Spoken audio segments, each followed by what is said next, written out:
Hello and welcome to the stream. Today we'll be doing more late game invasions on my sorcery build.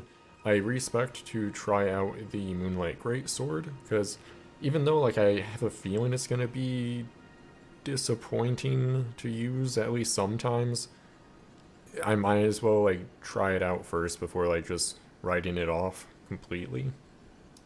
Um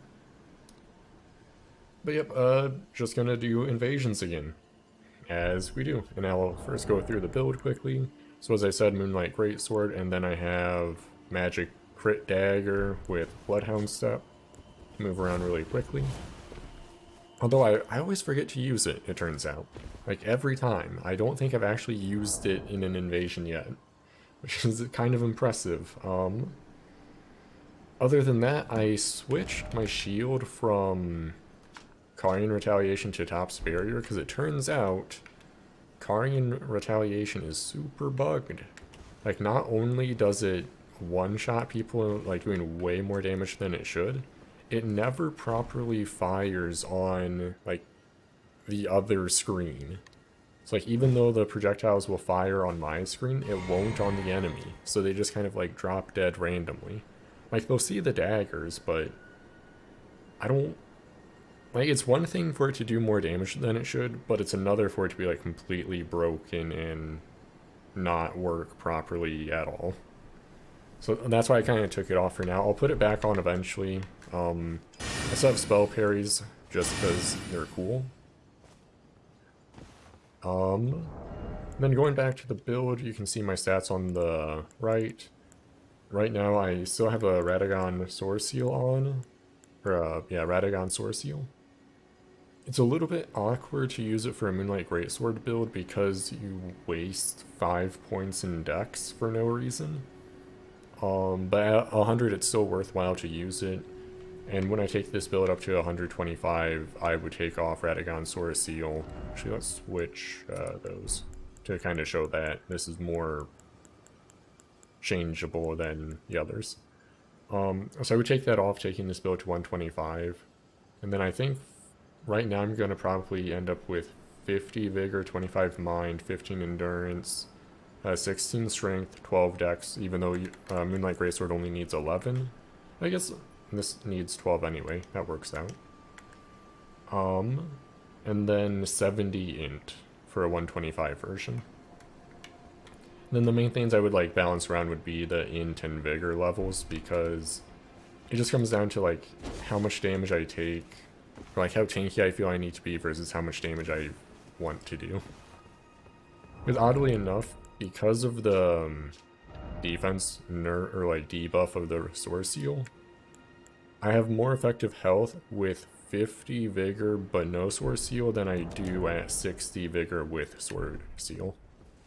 Because it's 13% more damage taken because of the defense nerf.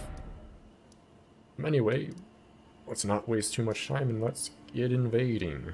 Where do I want to go? I guess let's try here, because I like invading here.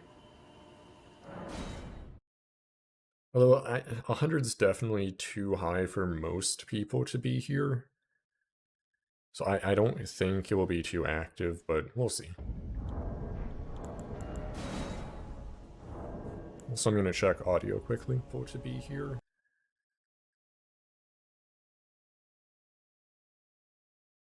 Okay, it seems good.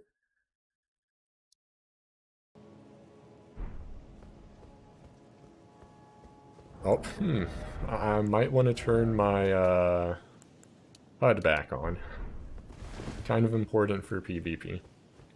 Oh, and again, even though the Academy Glintstone Staff is technically better at 60 int, the Regal Scepter outscales it at, I think they're equal at 68, and it gets better at, after that.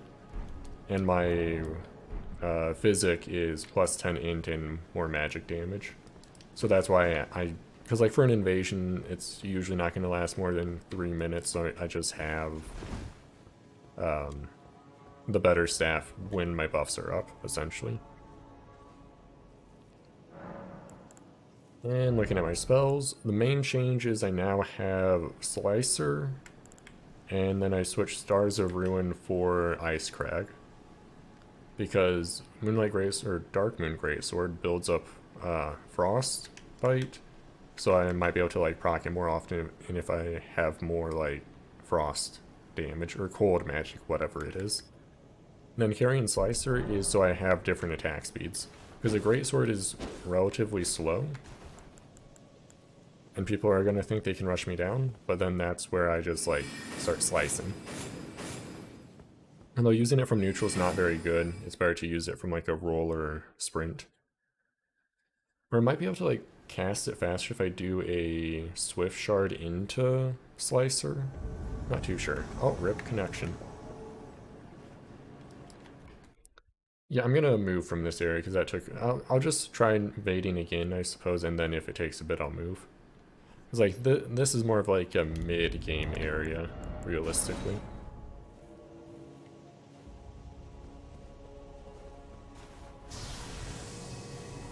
Oh, then as far as my other talismans, boost charge spells and skills by like, I think it was like 12 to 15%. And that includes these. And then spell cast time, I think it's like, it's a pretty noticeable speed up for a lot of spells. Although I could switch it to this, which also buffs the Moonlight Greatsword R2s.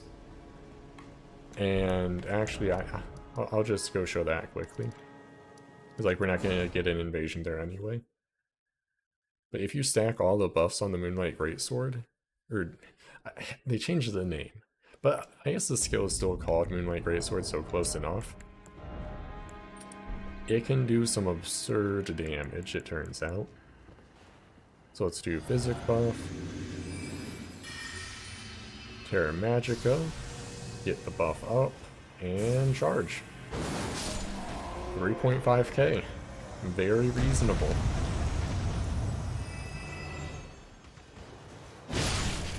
Then, like, normal attacks do a ton of damage too. That was 764. It's technically I guess I should two-hand it more often for, like, more poise break. And a little bit more damage here and there, but I find having the ability to cast spells most of the time to be better.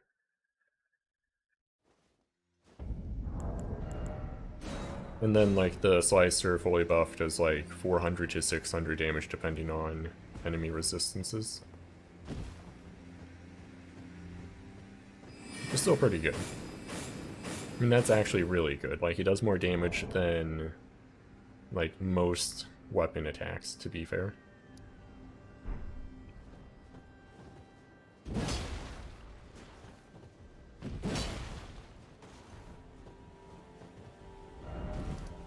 Where else could I try invading? 100's way too high for there. I guess I could go back to like the Consecrated Snowfield and Halo Tree. And like, again, maybe the underground areas too. I need to find the map for Great Waterfall Crest. Wait, I thought I grabbed... Oh, that was on... I backed up, or I reverted my save after messing around with stuff. Whoops. Because we could go run around there quickly and invade it in the... Dark Root Depths, I think, or whatever it's called. It's a very interesting area with a lot of verticality to it.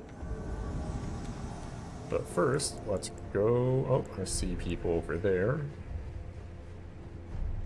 I kind of wanna... I don't want to take a direct approach. Because, like, whenever someone's just standing out in the open like that, it's usually a bait. See? Like, there's literally a wizard hiding around the corner. I know what I'm gonna do.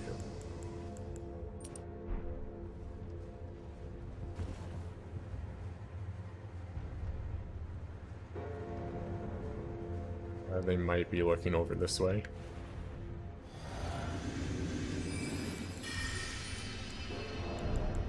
I'm just gonna go for it.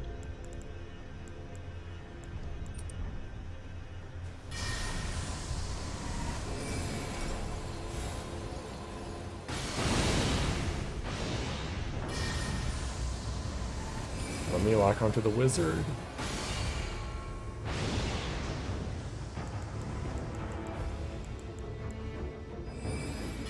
Oh, that spell's not as good. So I wonder if they can see this casting. Oh, they could. Maybe that's not going to go up high enough.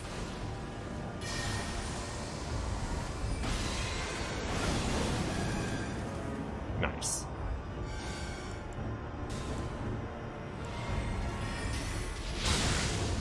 Oh no, a madness build. Whatever will I do?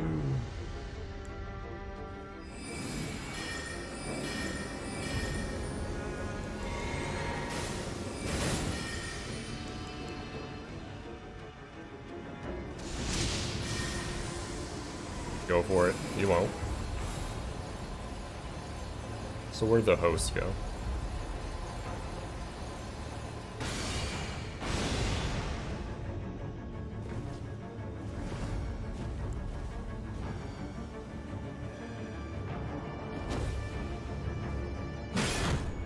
That broke my guard? Wait, how did that knock me down?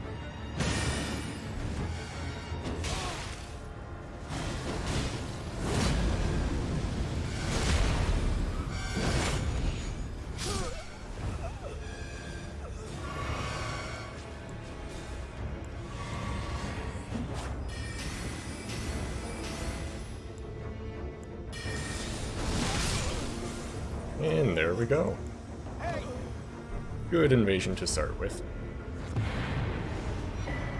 Killing all the phantoms was very unnecessary, and I should have like positioned myself better for the initial attack, because I did like 2/3 of his HP with 2 of 4 of the arrows from Loretta's Mastery.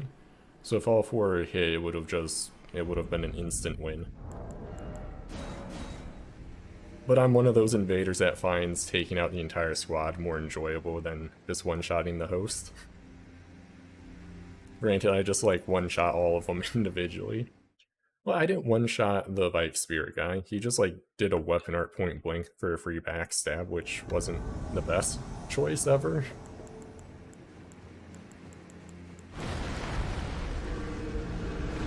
Okay, looks like they're fighting the Death Bird.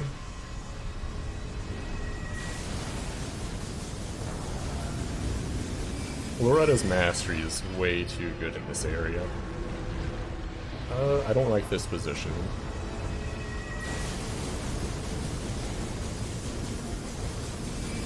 Much better. Let me lock onto the Phantom, please. Oop. How much HP does that man have? Not enough. But that was like near 3k HP, holy shit.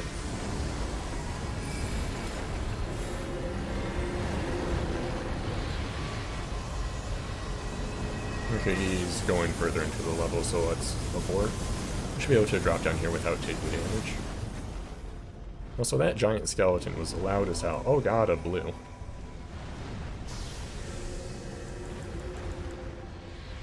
Excuse me, blue?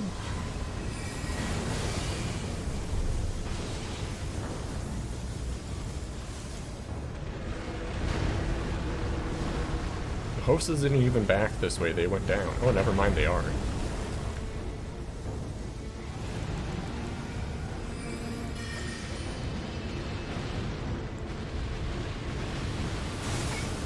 Sorry, spring. Oh, I need to be careful. That guy can hit me too. Is he just gonna spam that over and over again? Yep. Oh god. Why is the PvE doing more damage to me than them? Set this up. That's not gonna hit.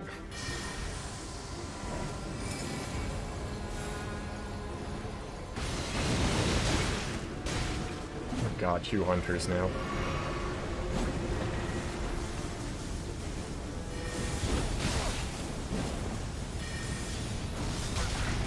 Unfortunate.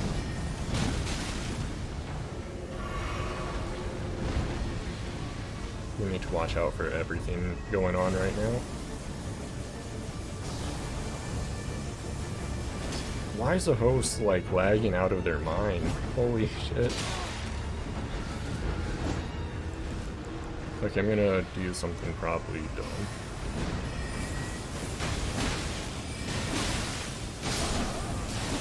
I mean, that would have worked if the host didn't lag through their stun for some reason. Because they got stunned, but then they did their attacks and then did the other half of their stun and kept going. Which was kind of odd.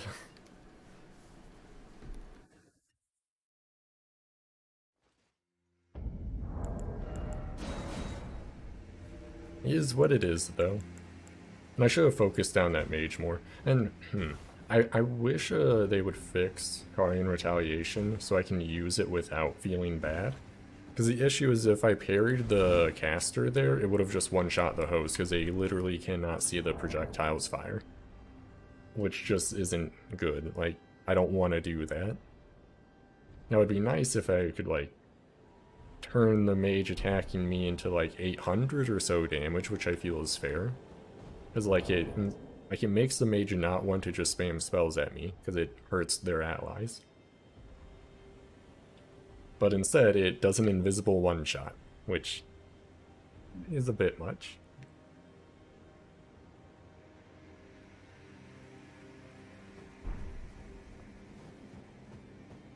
And I don't want to, like, this area is really fun to invade on a caster with long-range attacks, because of all the glyphs and whatnot. But I do want to get more variety and whatnot as well. Like, I could try actually, I'm not sure. Wait, oh, I can't warp because I'm invading. Never mind. I could try invading, like, the higher up parts of the mountain. I have iframes initially, so I can do this fine. Oh, there's another invader over there, too.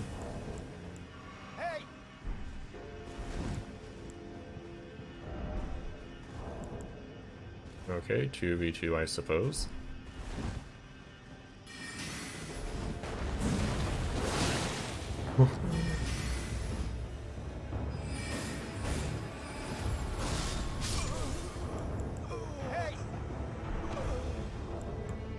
That was clean. Also, I like how, well, okay, it wasn't just sword spells. I did use a Swift Shard there, but the combo was pretty good, I have to say. Granted, like, that entire fight was, they got hit by a Moonlight Greatsword R2, so... An uncharged one at that. So, like, that could have done 12, like, if I full charged it and had the Alexander Shard on as well, that's another, like, 12 to 15%. It would have just one-shot him.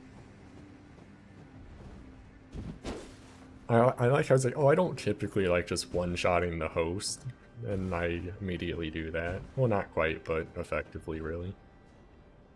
The thing is, I don't want to invade in this part, because, like, this is, like, Gink City as far as I'm aware.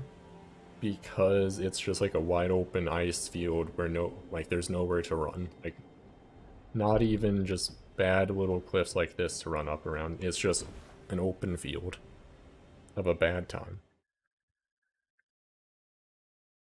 Although I do like how invaders get iframes on spawn-in now. I think that's new. I don't think that was a thing in Dark Souls 3 as far as I'm aware. Or not nearly as many iframes anyway. Now they're probably on the side of Grace, but I like jumping up on higher elevation first just to get a better vantage point. Okay, they're leaving the side of Grace now.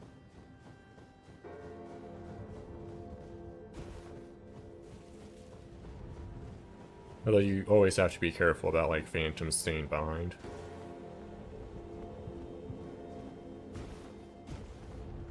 Where are they going? I mean, if they want to fight either the Mariner or Death Bird, sure, why not? I'm not gonna say no. Oh, if they're fighting... I think that'd be the Mariner, right?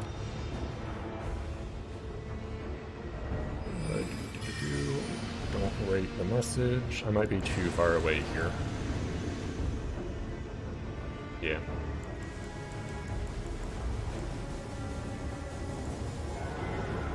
This is perfect, though. That's a host. Let's take out the Phantom first. Oh. That's a host. Hey, I can't shoot down there. That's not allowed.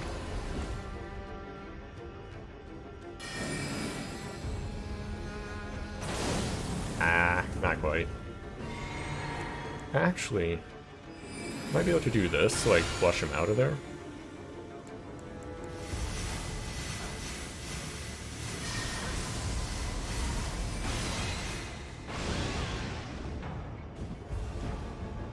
Why am I like this?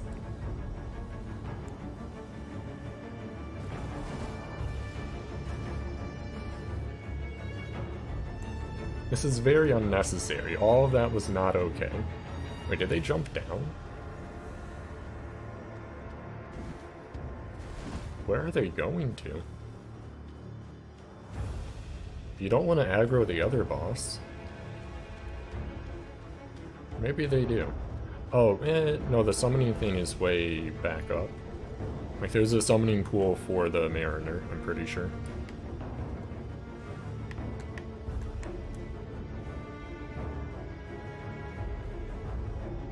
I might take fall damage here. Hey, guess not.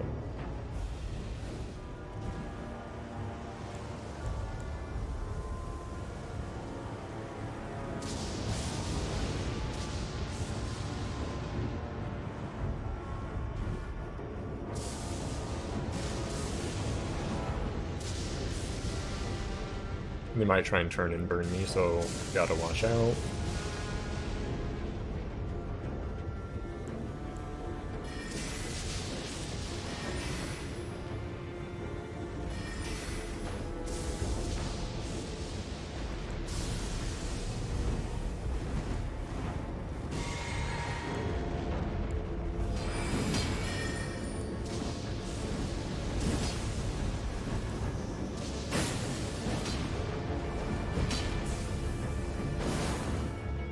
Ooh, that was not a good use of— oh, why is their damage so bad?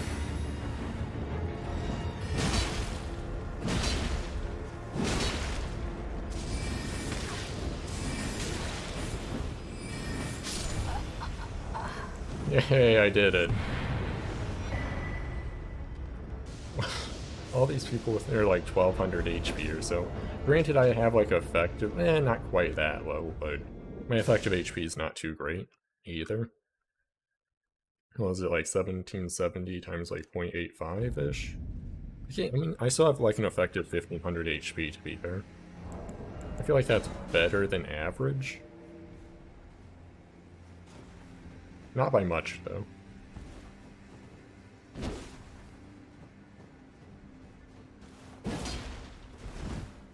So I don't— okay, like, whenever I get an ambush like that, like at the start of that invasion, where I can just one-shot a person, I'd rather one-shot the Phantom instead of just end it right away. Like, that at least gives the host a chance to, like, realize what was happening and, like, counterplay it. Instead of just, like, instantly win. And then that's it. Then I go back to load screen, I go back to waiting for another invasion, another load screen, and then I'm in another one. I'd rather have it be like a chase and whatnot. Then I ended up just carrying slicing home anyway, so it is what it is.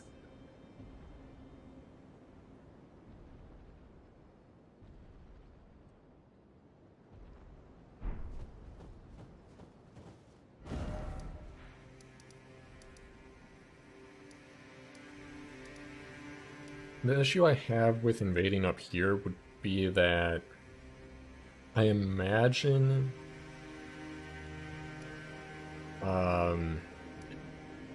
like it's gonna be people just going to Fire Giant, and then like the invasion is cancelled effectively. I guess I could try like in the valley. Oh, actually we could try Mount Gelmir.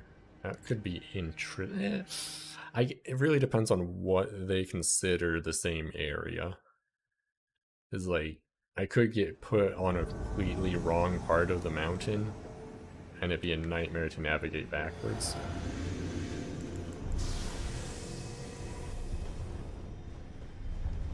Ooh, that's a great shield user. That's gonna be annoying.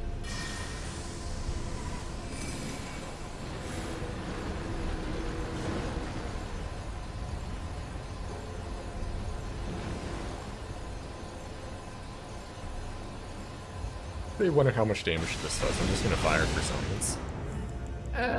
Not too great.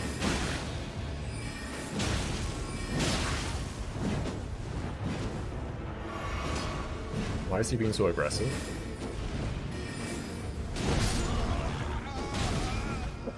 I thoroughly enjoyed that.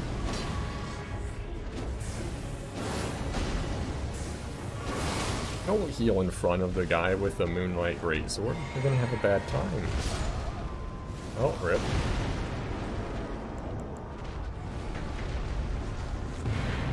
I like how the Phantom accidentally aggroed the boss and then it just popped him. Also, I feel like taking damage from PvE is very random. Because sometimes it seems like they do more damage to me than, like, the hosts and their phantoms. I was gonna try invading different parts. Actually, let's try Mount Gelmir. Ooh, I could go into Volcano Manor proper, which I haven't been to yet, because Rykard is still alive. I think that's the name, right? Which I'm not too sure. What part do I want to invade, though? I guess I can check this for, like, activity. So, if I were to invade Mount Gelmir, like, maybe... That's right before the boss. Maybe here? Actually, I'm not sure if I want to put myself through Mount Gelmir invasions now that I think about it. Might run into Volcano Manor. Like, I think I'm having more fun with the Darkmoon Greatsword and Carrion Slicer combo than I was with, like, either Moonveil or whatchamacallit, Wing of Astal. So I think I'm, like, good with this version of my save. I don't need to, like, revert saves. That's actually pretty fast. Okay, my issue... Oh god, I'm in, like, Bad Time Valley without Torrent. Is, like, I have no idea where they are. Like, they could... No, it looks like they would be up on that part, which means I would have to run... Is that even how you get up there? I don't even know. I'm gonna try using this. Invading here was a mistake. Well, I guess, like, once you invade an area long enough to, like... Okay, now I'm in the right spot. Oh, perfect. But yeah, once you invade an area enough to,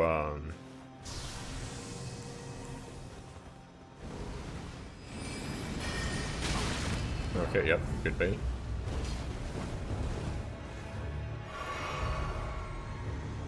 Come here.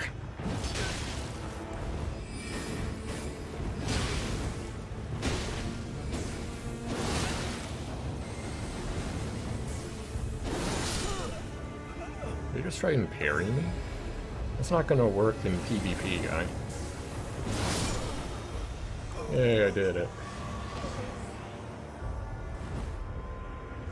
Although, I have to say that was a good bait. Have the host stand out there, and then get ambushed. Although, what would work better is have the have the Phantom use a host ring, or talisman, whatever. Because the ambush should be the Comet Azure, not just a Blasphemous Blade. But I do like the ambush strat, though. I always find, like, creative... Well, I'm sure it's not, like, as creative as you could be, but interesting invasions like that are more enjoyable than just running up to a 3-man gank squad, which, I mean, makes sense. Like, even when it looks like they're not, like, progressing through the game, really, it's still, like, a more dynamic experience, because, like, that's why I like invasion so much in this game. Because every invasion can be different. They're not always different, but they can be, which is the fun part. I mean, there's no way they don't see me.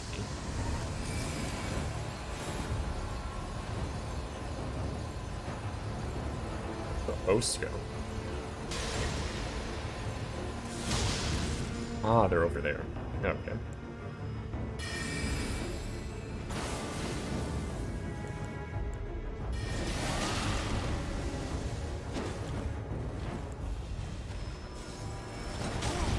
Bad roll. I'm dead.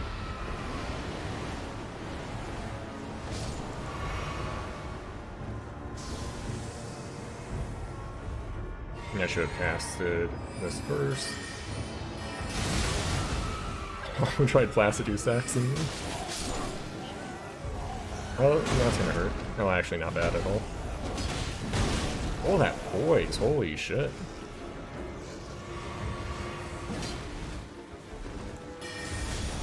I'll take that trade. Ooh, actually I should heal up. I'm gonna get this up so he can't just attack me.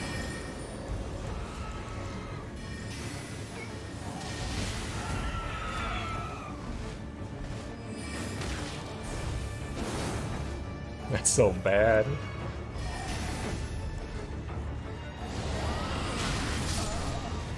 And there we go.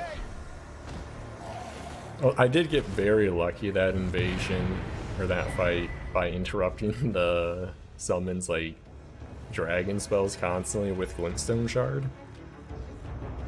Because like if either of them went off when I was that close, I was dead no matter what. Especially interrupting the Placidus Axe.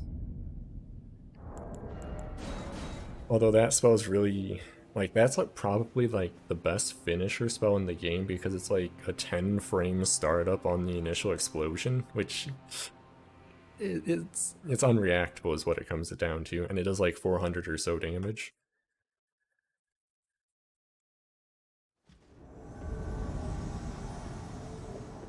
Actually, invading here is pretty good. It's a good change of pace from Iceland.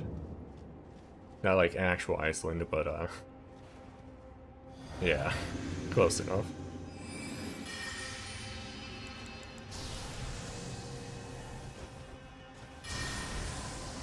Come here. Oh, you interrupted my spell. That's not allowed.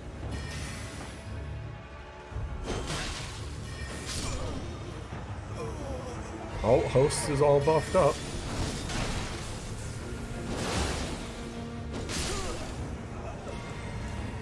Okay, that was a clean combo and kill. I think they were just being really aggressive there and tried attacking into me, but like they had a hit stun disadvantage. So my attacks connected first. Easy game.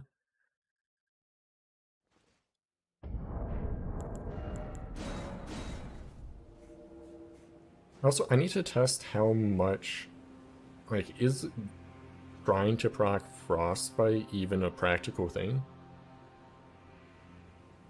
It's like, I feel like I could do it if I was, like, focusing on, like, I do those Moonblade, Ice Crag, and, like, Moonlight Greatsword attacks and whatnot. But I feel like if I'm constantly, like, primarily using, like, Slicer or whatever, it's not going to be enough build-up. Nope, I invaded all the level 100. Oh, okay, it was a failed invasion. Makes more sense. I'm gonna just reset it because I never trust a timeout properly resetting.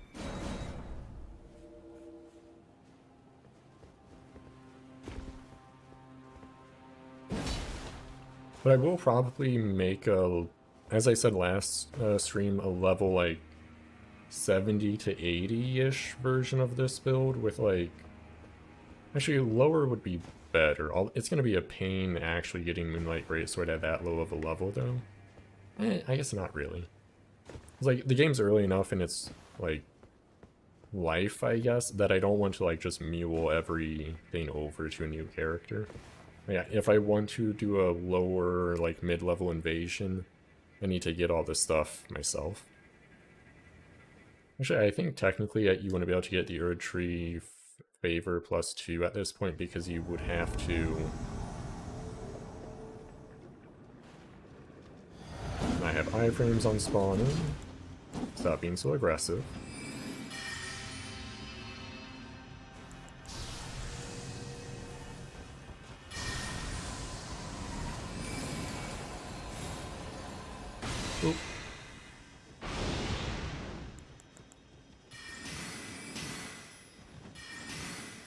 You have to be careful with the mage, though. Especially with that. Oh, he's not dead! It's not allowed.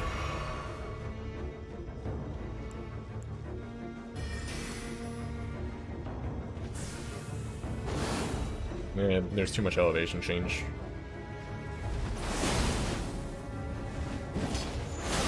Ooh, Moondale. Wait, that staggers into 2 attacks? Or actually, I'm not sure what happened there, because I don't think that should stagger into 2 attacks. Unless it's like a special type of stun.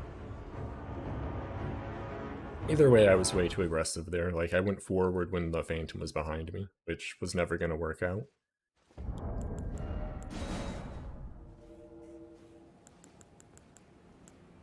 Though I'm real sad that the host didn't get one shot. They had like literally like 10 HP or whatever. And I should have went in with a Carian Slicer instead of the Darkmoon Greatsword because it's a lot faster. It would have 2-shot that host as well. I do...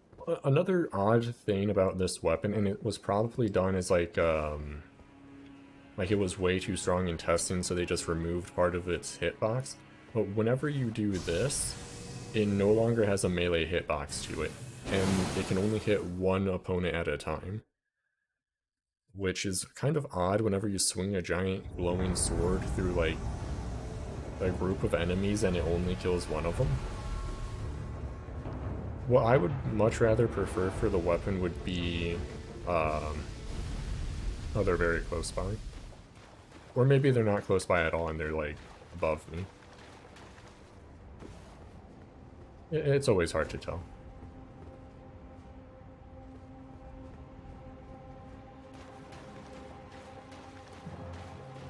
That looks like they're above me.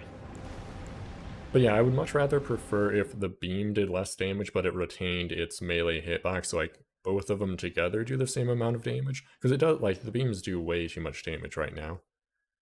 Also, the beams need better tracking, because they're useless right now, like, most of the time. It's like perfectly horizontal or like plus minus 30 degrees or so. And then it's like in intervals of like 30 degrees too. So you can't even like free aim it properly. I mean, I would take that as well, like have its locked on tracking be mediocre, but have the ability to at least free aim it. Because not being able to free aim it also feels bad. It's like, I'll show you what I mean. Like, perfectly horizontal, still horizontal, then it goes down to like 30 degrees. And it does the same for like upwards, horizontal. Yeah, I guess I was a little bit up. Yeah, that was the same angle. Still same angle. Okay, now we're on the next one. So I might go in like... It's like horizontal plus minus 30 and then like 15 degree intervals after that maybe? It's odd though.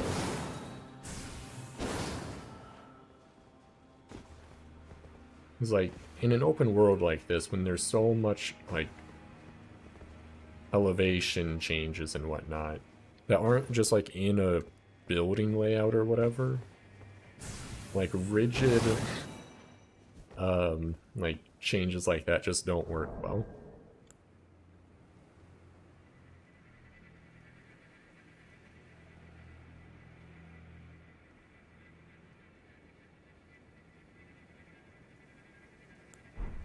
Yeah, let's try a different area here. That would be... Let's try over here. Well, I guess, like, we ended up over here invading from down there anyway. I wonder if someone's, like, mapped out the multiplayer zones yet. Because another interesting thing is, like, because there's so much technically optional content, you never know what level people are really going to be, or, like, what weapon upgrades are going to be common for an area, because Like, I couldn't have a max out weapon before going here because I did Ronnie's quest line.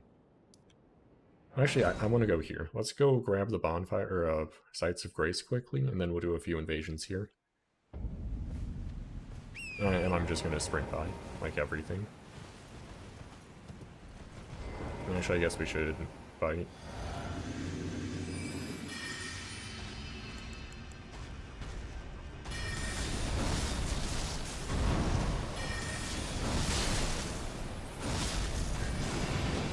Uh-oh. Oh, never mind. I don't know why I thought that would be difficult, but whatever. Well, also, did I do that after making a new save or not? Let me check my Ashes of War. Where are my Ashes of War? Oh, there they are. Okay, no, I did get Golden Parry. Because apparently Golden Parry has more parry frames than normal as well. But it doesn't do spell parries is the thing. And realistically, once they fix Carding Retaliation, that would be like the only parry I ever use, because like returning magic to the Ascender is always fun. Even though it's not like directly done, it's still fun.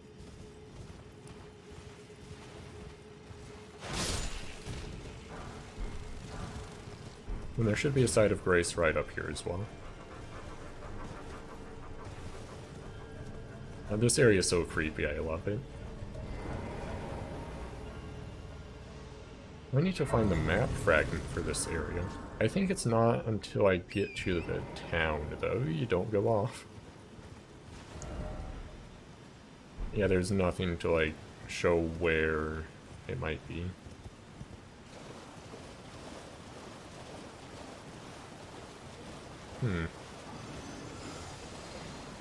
Usually they're not very hard to find. Yep, there we go. And let's go out over here. There should be like a Rider Knight, yeah. I aggroed a ton of stuff, but it doesn't really matter.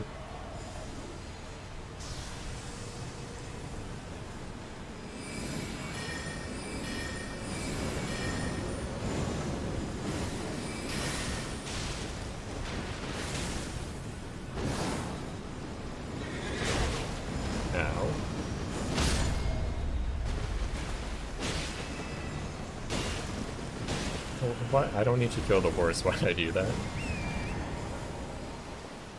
And then I'll sprint up to grab the upper Site of Grace too, just to have it.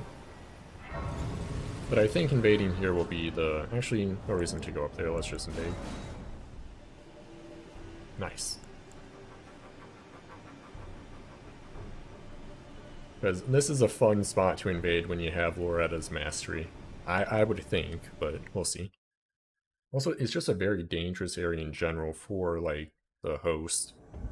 Because you can't, like, there's so much stuff to run back to.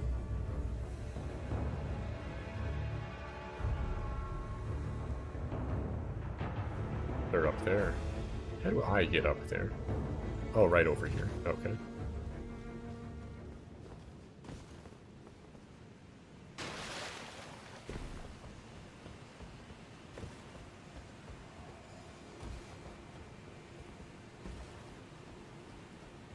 Actually, I need to be careful because that PvE can hit me as well.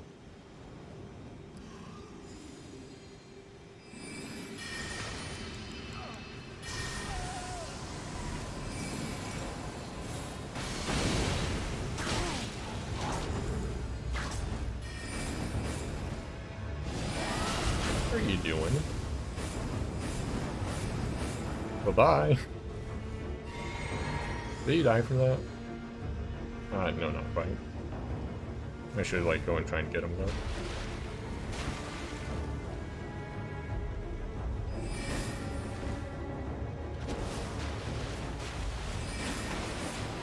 That's gonna be annoying.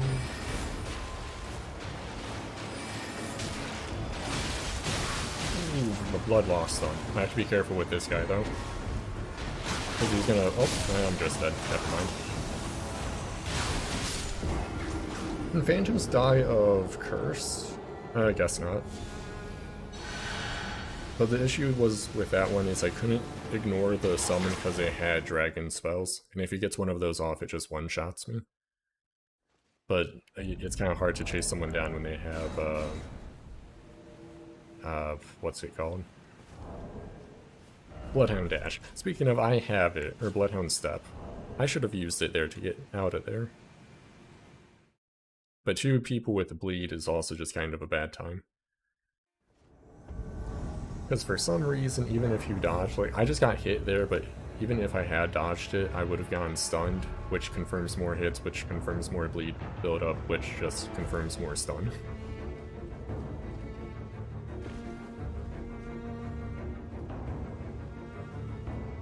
Ah, there they are.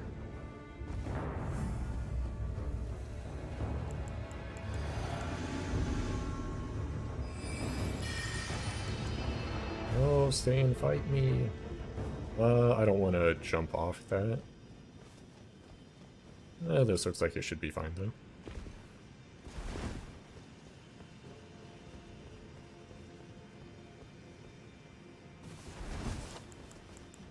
See... Ooh, that's a lot of bleed. I don't know if I want that.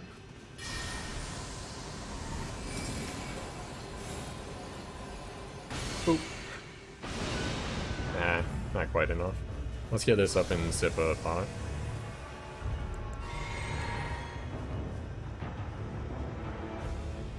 Oh, take a bow out.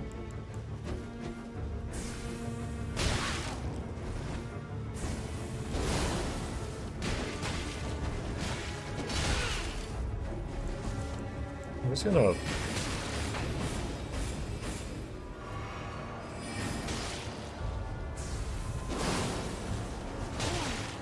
What are they doing?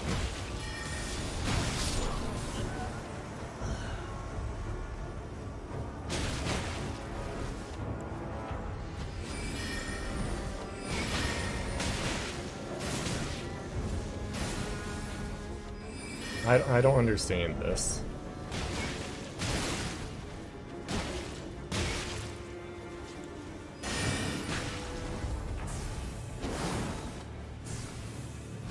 Oh no, I got backstabbed. I don't understand why they wouldn't just fight. Oh, they know setup parry. Okay. Yeah, why didn't they just fight from the get-go?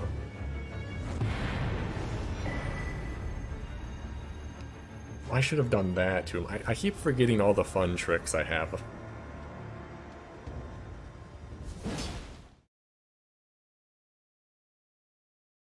Wait, why didn't they just fight?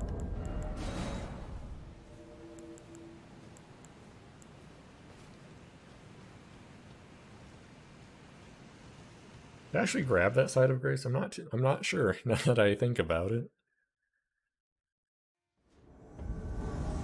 Okay, they're probably up. Oh, and they started the boss. Okay. Fair enough.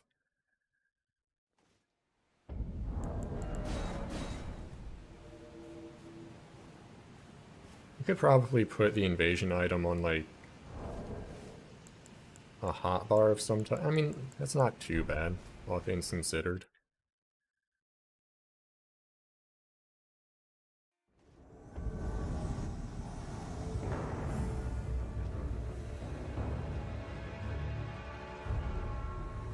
Ooh, they're all the way down there. I can't get down there quickly because I don't have Torrent. I don't think the spirit jumps, like the jump pads, nullify, like, layer fall damage. I'm pretty sure you need Torrent for them. So let's just, like, run down as you do.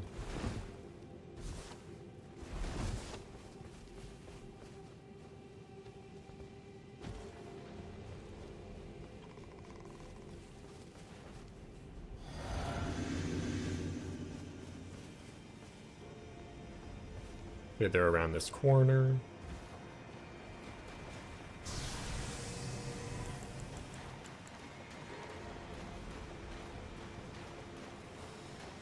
There you go.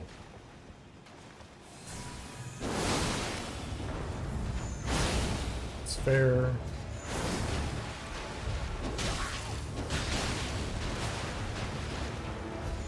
Dead? Okay. Oh, and then a dragon breath to finish it off. I should never be that aggressive against the Moon Veil, because it does do a lot of damage.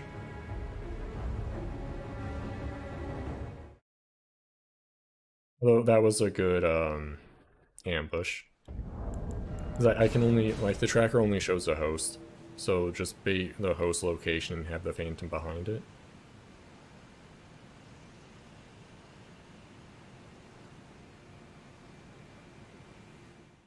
Fast invasions here, though, I like it.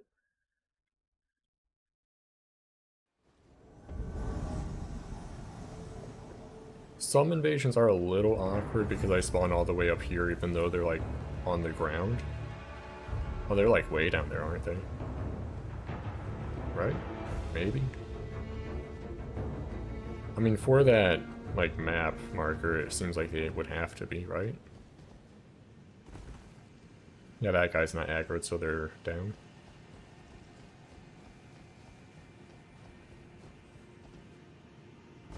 It was a risky jump, that I think about it, but whatever. I hope they're down here. If they're not, I'll just use a bloody finger.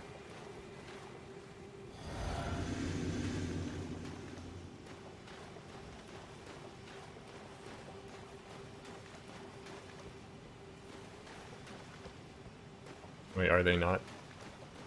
Are they in here, maybe? Oh, cool. Turns out, yes.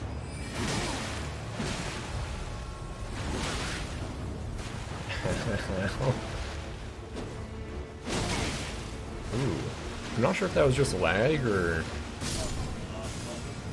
like the first hit complete. And that guy is like Miyazaki shuffling though. Where they're not like showing all their animations, that is. But I feel like that first greatsword swing should have interrupted him.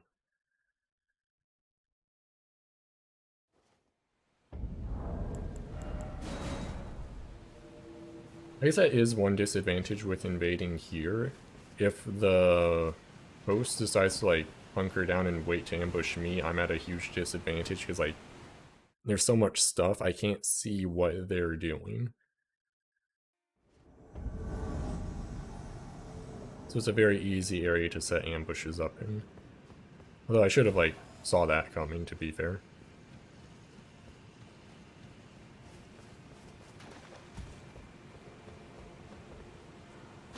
Rip.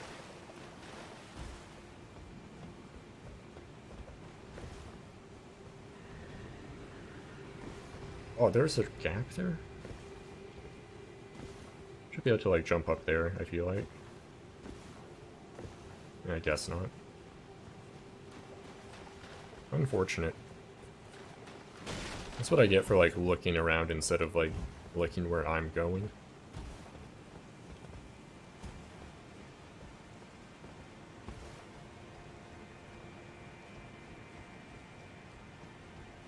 Okay, 2v1.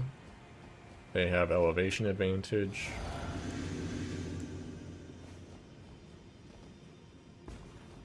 Should have seen if there was a way to get around behind him and whatnot. Okay, that guy's up there. He's gonna go for a plunge attack, I bet.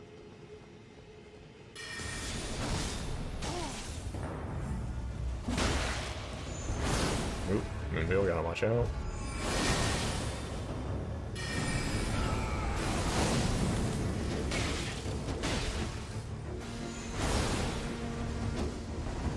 Watch out. Oh, magic.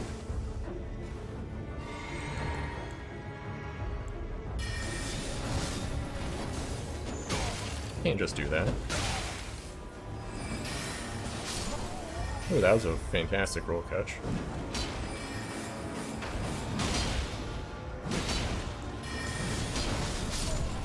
And there we go.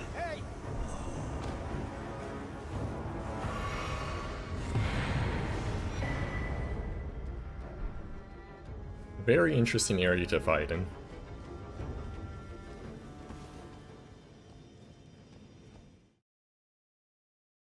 Although I do feel like one disadvantage of invading here, like co-op in this area in general, is it's much easier to move around with Torrent, so it's kind of annoying to move around without. Both as like the host and Phantom as the invader.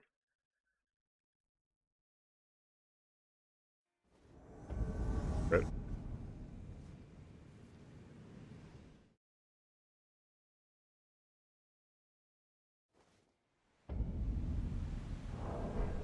actually, let's go try some,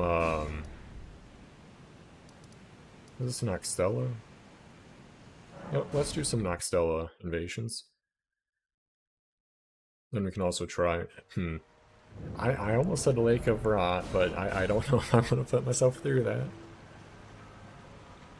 It's so bad as, like, the host. I wouldn't be surprised if it, like, spawned invaders in the lake itself. Or, like, add a part of it where I had no option but to get Rot to, like, get to the host.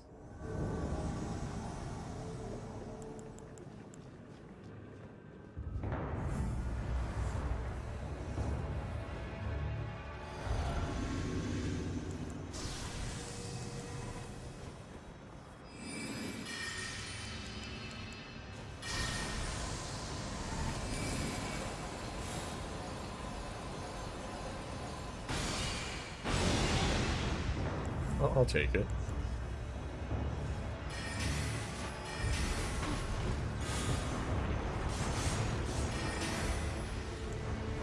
Have to watch out for that. I imagine these guys exploding might hurt me too.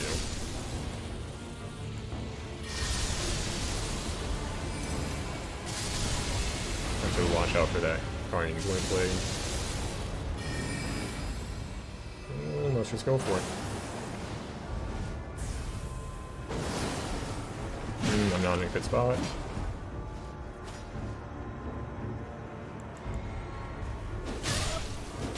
Why does that guy have 500 HP? Excuse me? Around here? Okay, they gave up. Let's get my... Oh, I think they may have ran back.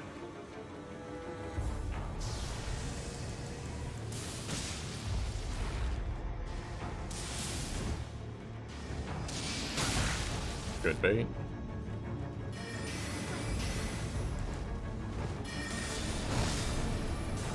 Not quite.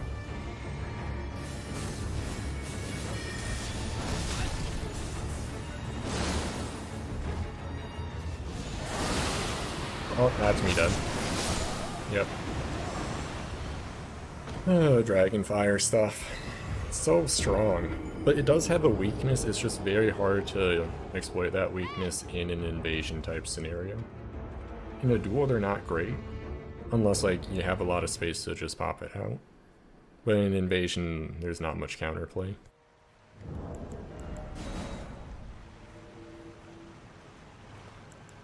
Like, even when you're not really expecting to doing damage with them, it's just like they stagger forever, and you can't really do anything about it, which then like combos into all your ally stuff.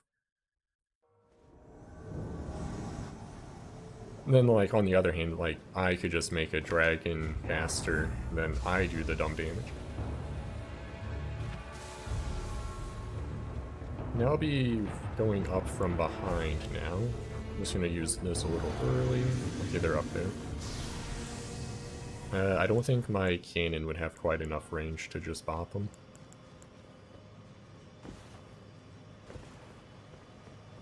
I will do this though.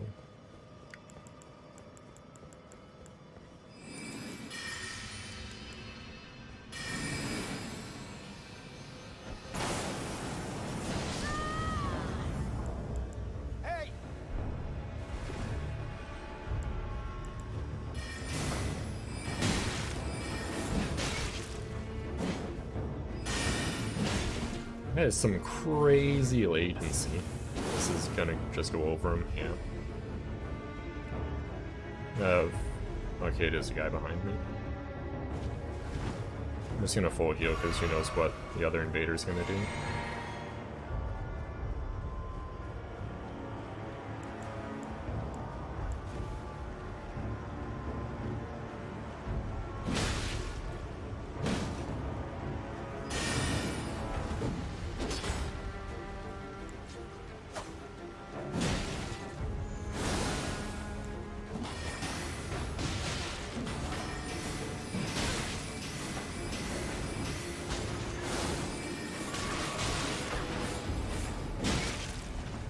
God, that shield needs to be nerfed like crazy.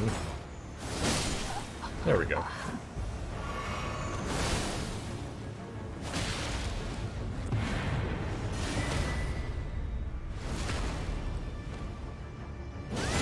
Come on, Invader, you gotta do better than that. Because the issue with that shield is if you have the Great Shield Talisman, it's 100% stability, which means you don't lose any stamina blocking with it. And it has really high, like, guard percents across the board. So you can't really chip it out either. Actually, I wonder how shottles or shotels work in this game. I think in Dark Souls 3, all attacks did chip damage through shields, and then R2s were like a crazy high percentage of chip as well. And I'm pretty sure there's several versions of it as well. So that could be an interesting thing to look into. Okay, so they're in the room. I am going to cannon it.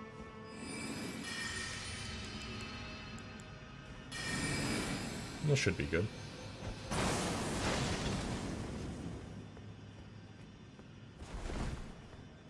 I see him literally right there.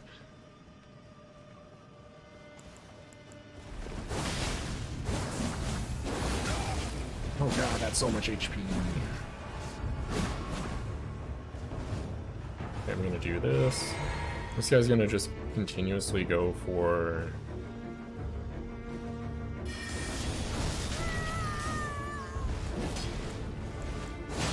And dead.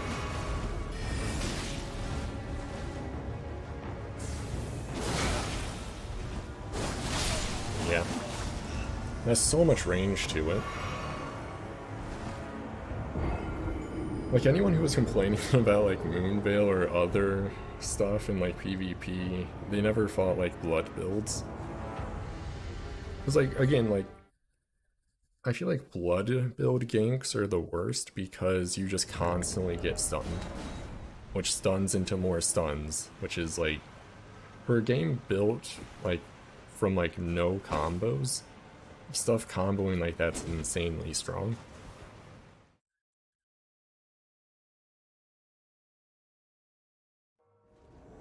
Oh, rip. Like, most attacks, they don't combo into anything else. Like, there's some weapon arts that combo that seems to be intentional, like Storm Stomp. But being able to do, like, blood into blood combos into more blood into just all that is a bit much. And, like, Frostbite also combo, or, like, stuns into combo and all that, too. Although with Frostbite, it has, like, a built-in cooldown, because you can't immediately Frostbite a person again, because they... like, it applies a debuff that they can't be frostbitten until that's, like, ran out.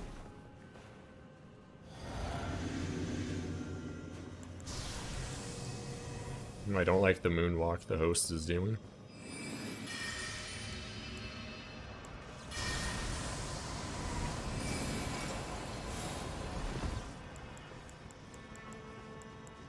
I'm just gonna go for it blindly and hope for it.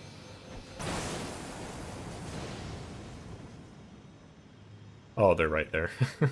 Whoops. But what I can do from here...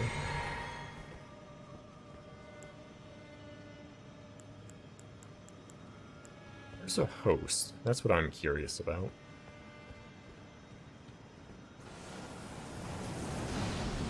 Oh, they're trying the same thing.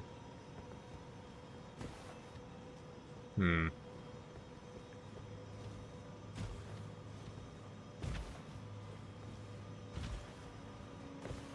Oh, I'm down here now. God, they're just gonna wait for me to parry because there's nothing I can do about it. I hate that Great Shield so much. There's literally no counterplay to it.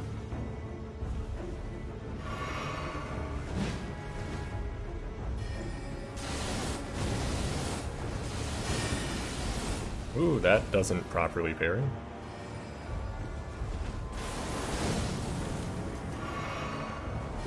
He's just not doing... He doesn't do anything until I roll.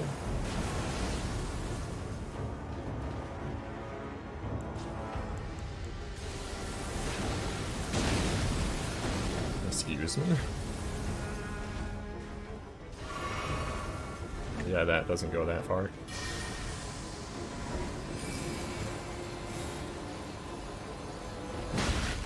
Oops. Yeah, that's unfortunate. Yeah, I think I just die here.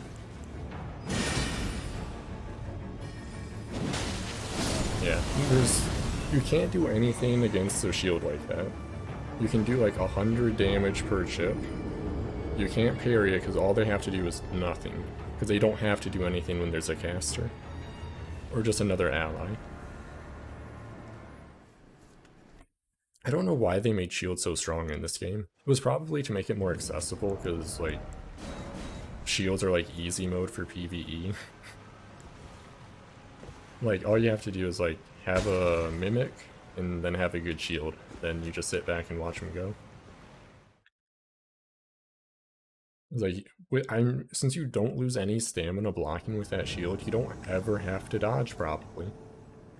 Now that I think about it. Which is kind of dumb. Where are they? Probably in the hidden area.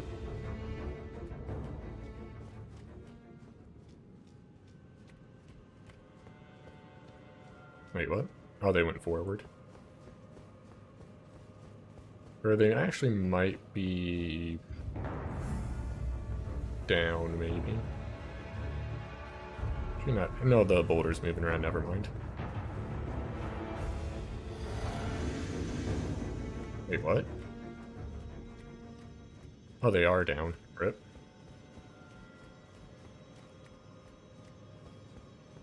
I'm just gonna use this and hope I get warped down there.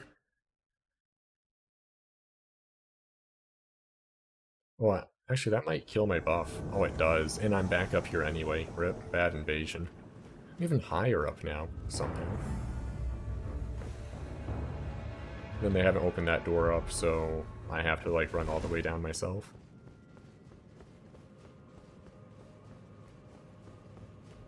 I mean, actually, let's switch saves because it's not. I'm not going to have the 70 int to make the other one better.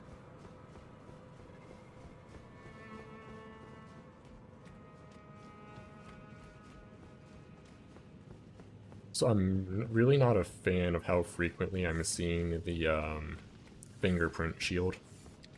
That means like someone probably made a video about it and word got out how it's kind of broken.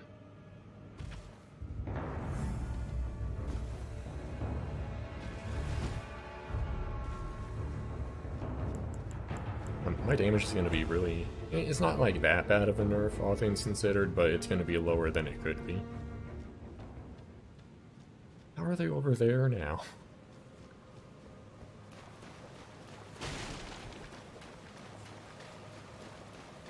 I'm really glad that there's not like a Seed of a Tree of Giants. Or at least an equivalent for this game.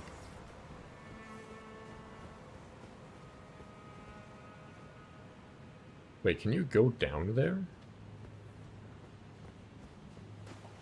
I guess there is an elevator right there, to be fair.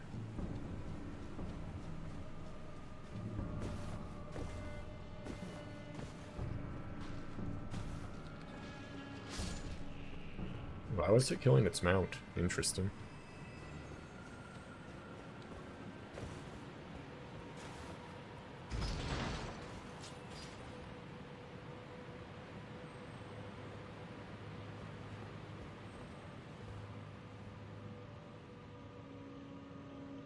Pretty sure they're down this way. Could be wrong, though.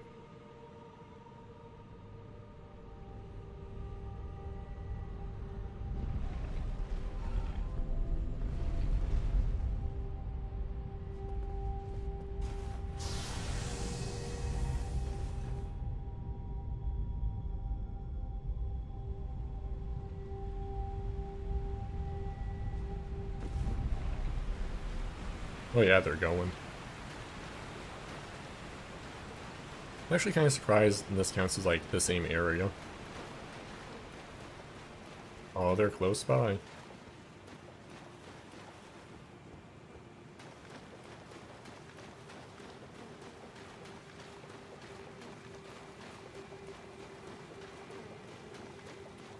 Oh, don't bring me to the Lake of Rot, please. That seems like it's where we're going, though.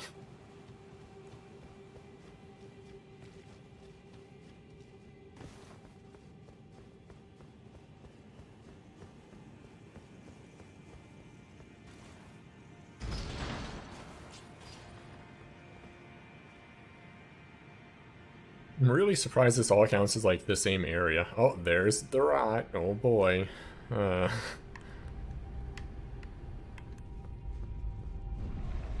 hardly wait. Do I even have many of those? Yeah, I have a handful of them. I can... actually, I can make a few more.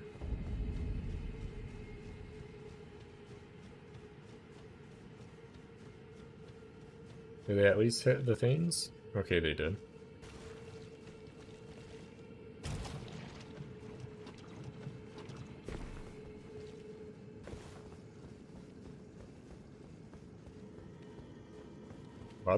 Oh, they're over there. Okay.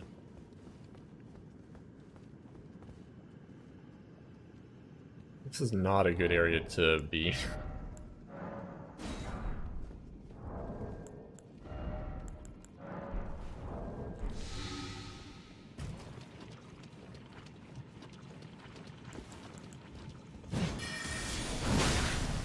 Unfortunate. Oh god, and I'm rotting.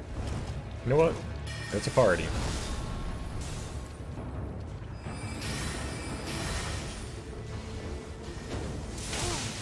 That's unfortunate. Are they hosting in Scarlet Rotland? Oh, can't do that.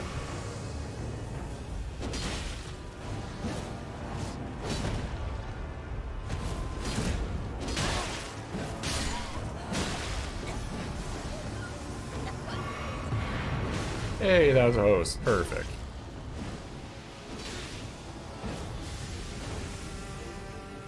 But I like how they switched to the mushroom armor so they get damage buffs whenever there's poison nearby.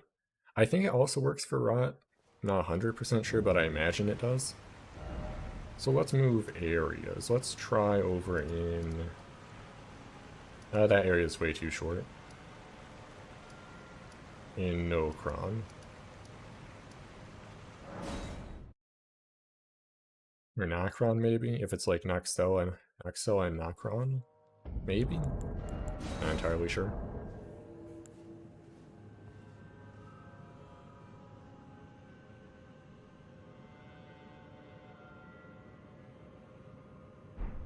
I am liking the Darkmoon Greatsword, though. Even though, like, sure, the Moonveil is a better weapon, I like the feel of the Carian Slicer Darkmoon Greatsword combo. Though I should try it out in duels. I feel like that's... oh, they're over that way. I mean, it's not going to be particular, like... oh god. Nope. Yes, come towards me.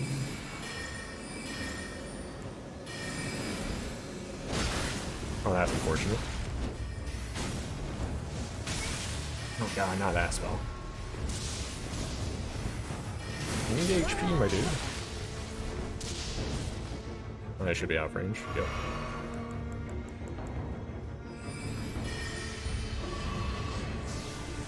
Kind of late to use that, I have to say. I feel like a hunter's coming in. Let's just use this.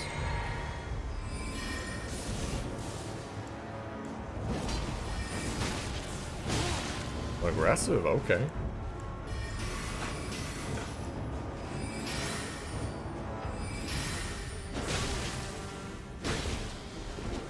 Free heal. And he doesn't have HP. There we go.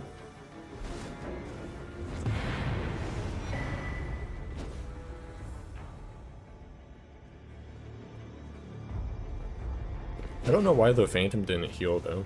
Like, they had plenty of time to do so. Like, if I was a melee person, sure, like, they don't have much threat to need to heal if I'm, like, way over by the host, but I'm a caster. I have ranged attacks.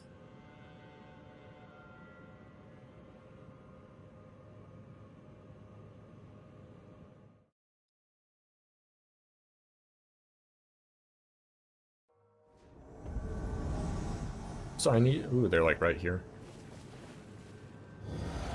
Yep, right over that one.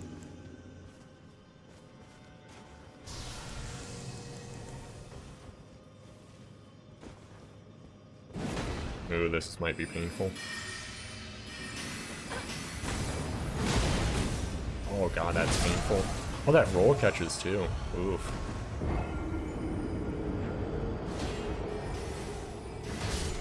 I wonder why the connection quality has been so bad. I mean, the host is fine though. It's just the summon. I wonder if it's just like... Well, again, it's peer-to-peer without, like, regions. So the connection quality is going to vary a ton. So it could just be there's so many players and there's no, like, prioritizing people with a good connection that you just constantly get bad connections. Or it's like, it's very random, like, connection quality.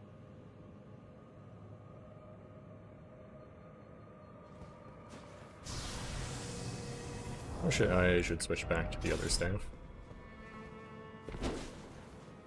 And I need to get a kill with the weapon art. Because it actually does pretty good damage. Like, not great damage, of course, but surprisingly good for what it is.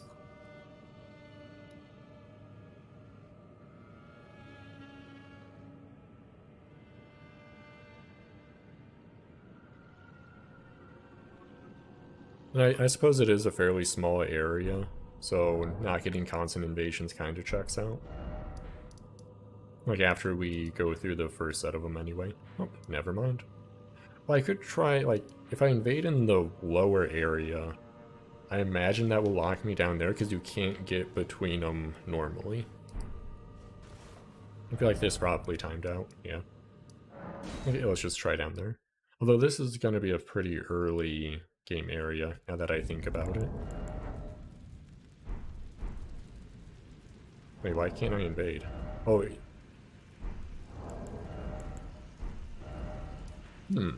Interesting. Did I break my game by, like, quitting out there? Actually, invading there wouldn't be too interesting, it's very small. Or it's deep root depths. Let's go back to the overworld and let's do like a Castle Soul invasion. Oh, I could also go further into Halug Tree. Wanted to try that out as well. Like, the PvE allies in Halug Tree are gonna be nasty.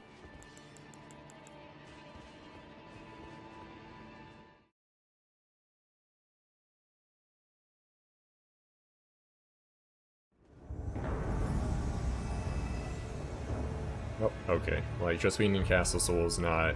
Actually, no, I guess I am, like, still right here, to be fair. I'm just, like, behind it, I guess? Probably in the castle, based on that positioning. Yeah, they're... Okay, never mind. No invading Castle Soul because of how annoying it is to spawn outside of the castle when they're inside of it.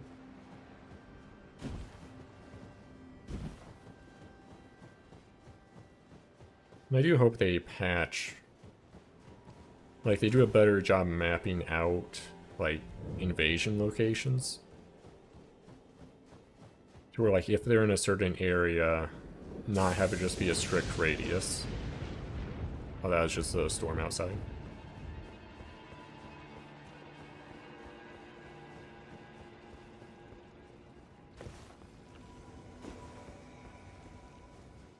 Is that a hunter being summoned, maybe? Yep.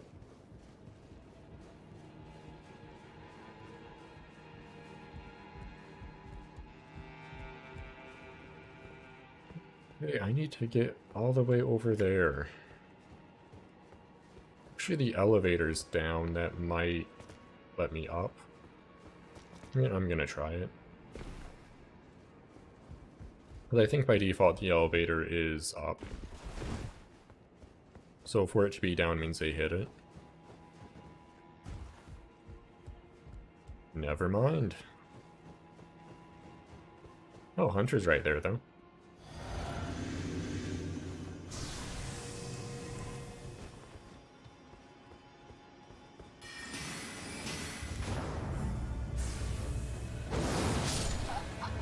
Okay.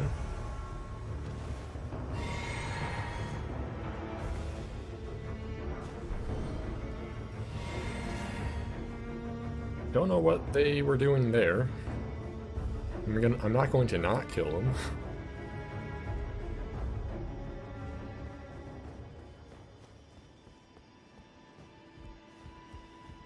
Just have to, like, run all the way around, I'm pretty sure. Actually, no, none of this stuff is aggroed, though.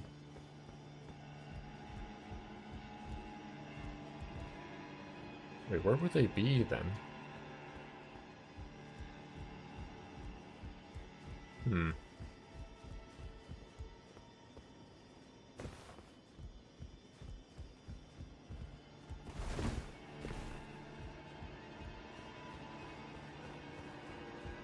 so, like, lost right now.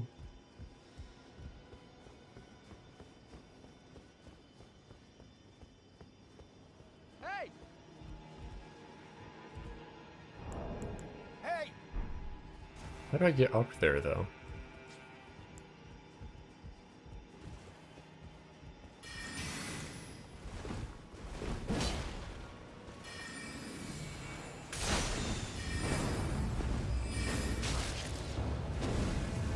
Watch out for that. Dodge. This is gonna hurt. Yeah. That's way out of range.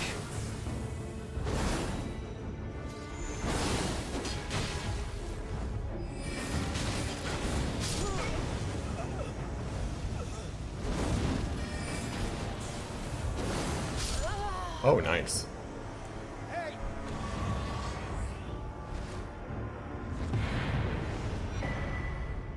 So I need to find out how to get up there without running all the way around. There has to be a shorter way to do it, because they didn't go down the other path. There's probably like a ladder I was running by or something like that.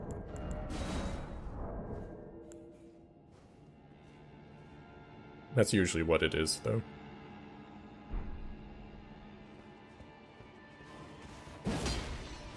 Oh shit, I aggroed that guy. Whoops. Hopefully he, like, de-aggroes whenever I load back in. Oh, rip.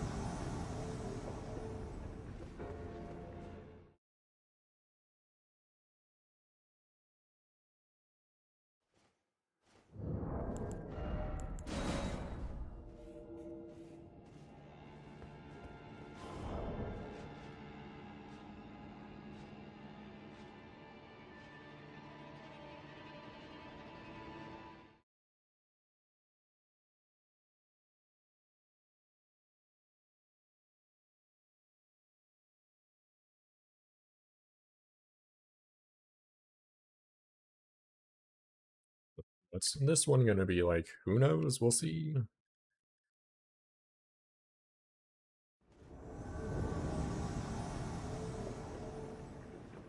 Okay, good spawn spot.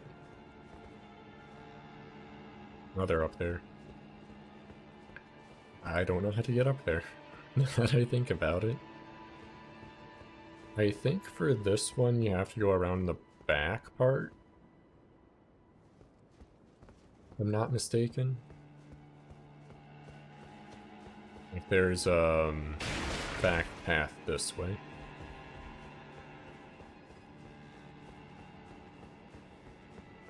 I could be wrong. I think this is what goes over that way, though. No, it is not.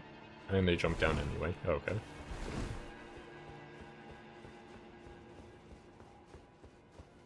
Like, I just have to go through like these painful initial invasions and spots, so I learn the maps better, like going backwards through them and all that.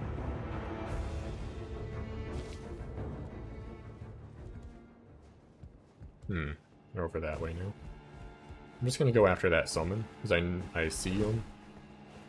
Oh, could be. Holy shit, that damage. Rip. That guy did a solid like 1200 damage with that weapon art. It's a surprisingly high amount for like a pure physical setup.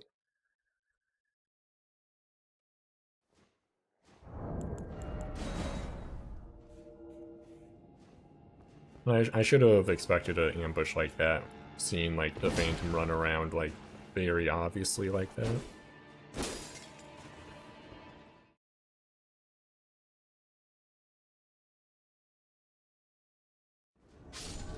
Oh, rip. Yeah, I'm gonna go try the Hallowed Tree, or Halig Tree I think I heard an NPC call it once. Actually, before that, I want to try invading like one of my favorite places aesthetically, which I think would be here.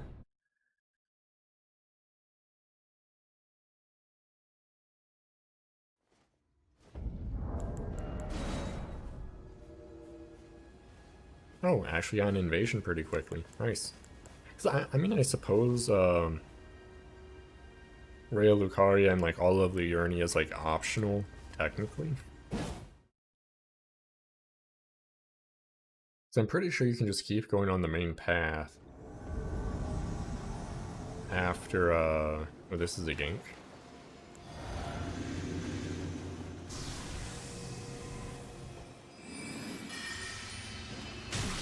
Oh god.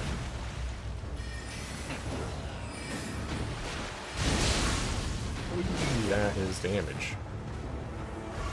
I'll take that.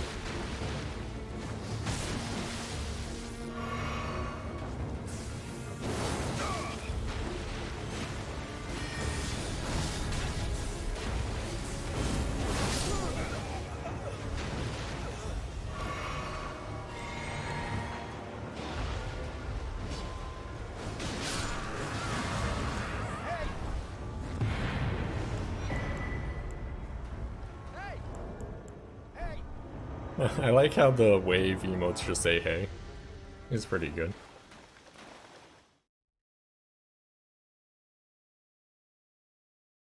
Yeah, we'll see how active, like, I don't mind ganks like that.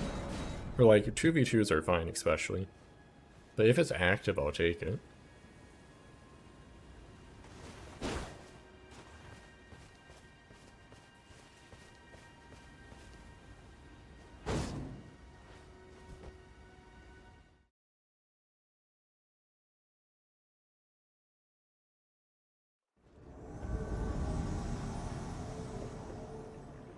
Nope, connection error. Okay. Got spooked because I didn't see the compass marker.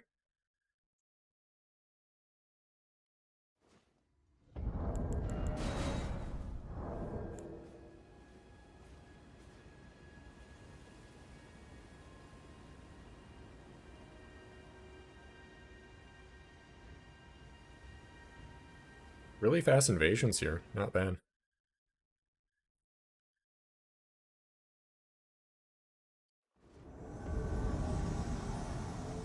Okay, they have a great rune equip, so they're gonna have a ton of HP.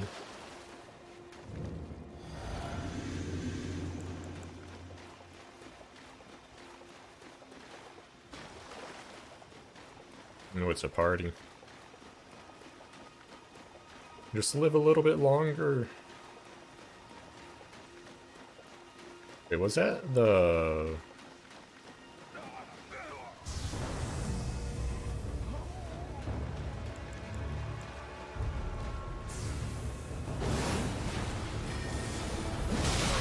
I'll take it.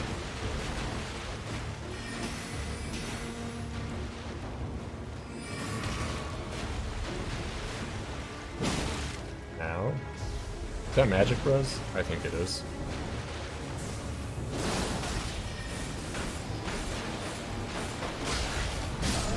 Oh, rip. Yeah, that was gonna really... That's gonna be a painful fight against Magic Res. Because I was doing, like... I'm actually not sure what the actual percentage is. But, like, my, slicers were doing, like, half damage, it felt like.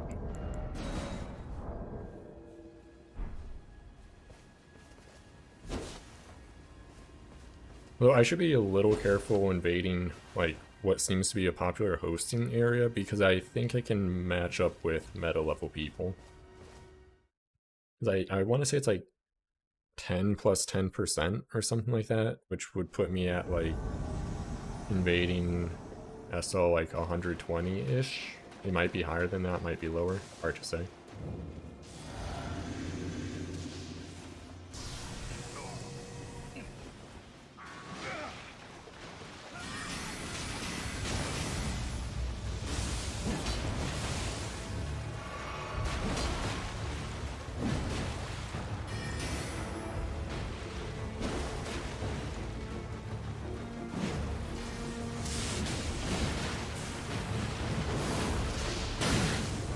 Ooh, that double vibe slowed up.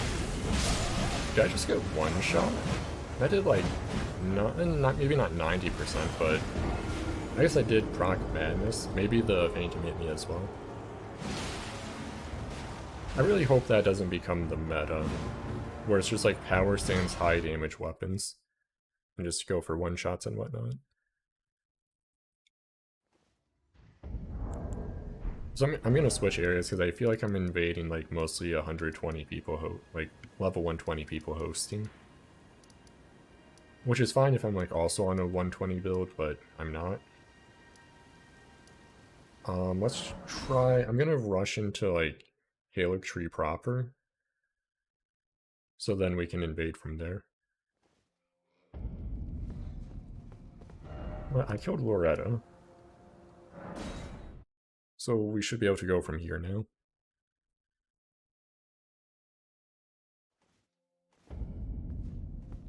Yeah, okay. I'm not sure if I ever actually went past that. Like, actually into Halo Tree proper. Because I feel like the area up there is too, has too much verticality to it. Okay, I did not go down here yet. It's where, like, if you invade on the bottom or top, it's going to be really annoying to navigate to the host. Or even, like, really find out where they are, because it overlaps with itself so much. I'm going to go grab that Ancient Shard. There's no reason not to. Oh wait, no, this goes down. Rip. I need to go back up. I'm pretty sure that's either a somber or regular ancient shard, or smithing stone, whatever you want to call them.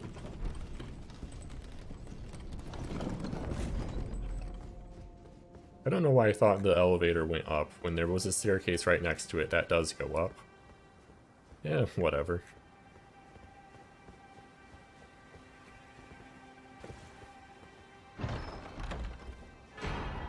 Okay, it is a normal one, which isn't too useful on this build specifically, but I mean, I'll take it. I guess my shield's not upgraded. Could probably do that. Though, like, upgrading the shield doesn't really do too much. Like, it would increase the stability a tiny amount, and that's about it.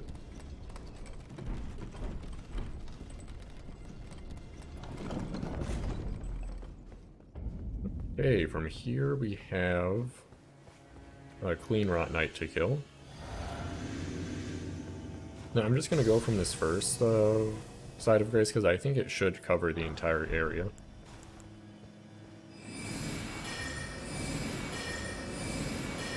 And this should just be literally free damage on them. As I just give it free iframes, because why not? I'm going to heal up. It's probably going to dodge this, but may as well go for it. Oh, guess not. Okay. Although Scarlet here is not nearly as bad as Lake of Rot. It's not pleasant by any means. Oh, yeah, Millicent.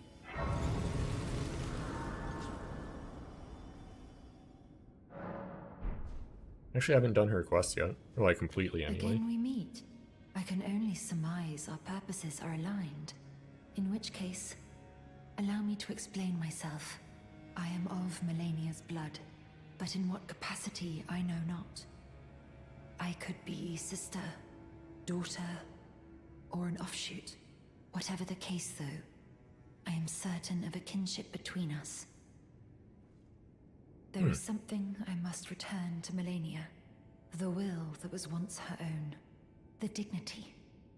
The sense of self. That allowed her to resist the call of the Scarlet Rot. The pride she abandoned. To meet Radahn's measure. There is something I must... The will. The dignity.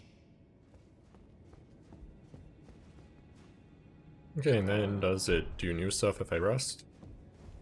There is something... The will. The dignity. Yes, not. Let's get invading.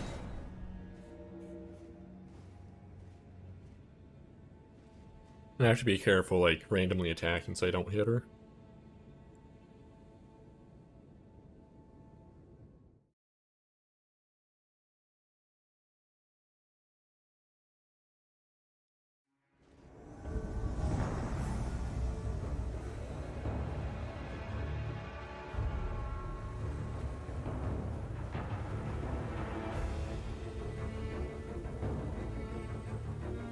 Okay, they're like somewhere in front of me vaguely.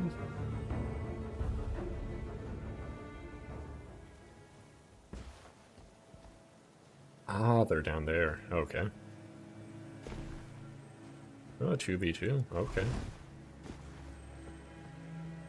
I just see another guy over. That was probably the other invader, I imagine. Oh, they're up there now. Can I get over there easily?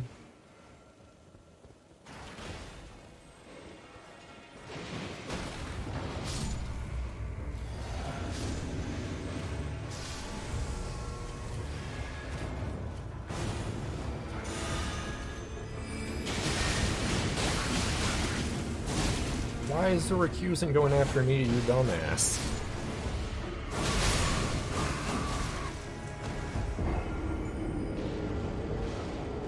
What? I mean, I guess they're just gonna one-shot literally everybody anyway, but still.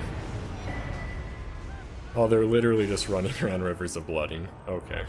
Fair enough.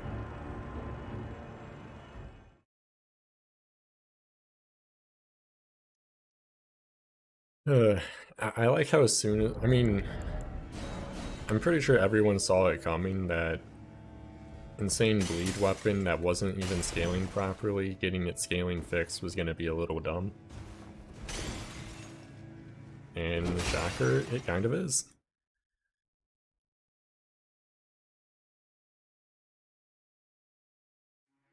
And the really strong thing about bleed is it, like, a bleed proc is percentile based, so it doesn't matter how much HP you have. If you get bled a certain number of times, you just kind of die. Oh, this is gonna be fun.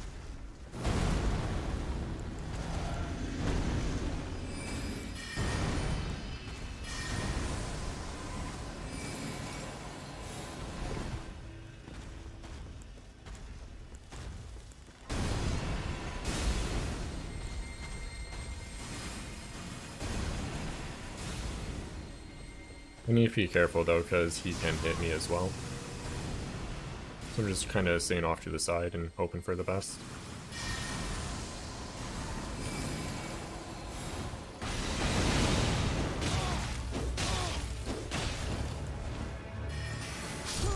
Nice.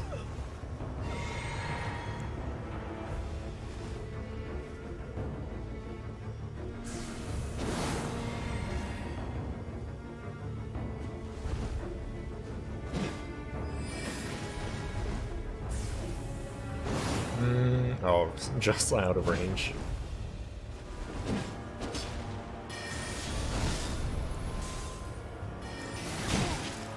Ooh, boys, painful. I actually don't know what that does. I think it's a buff.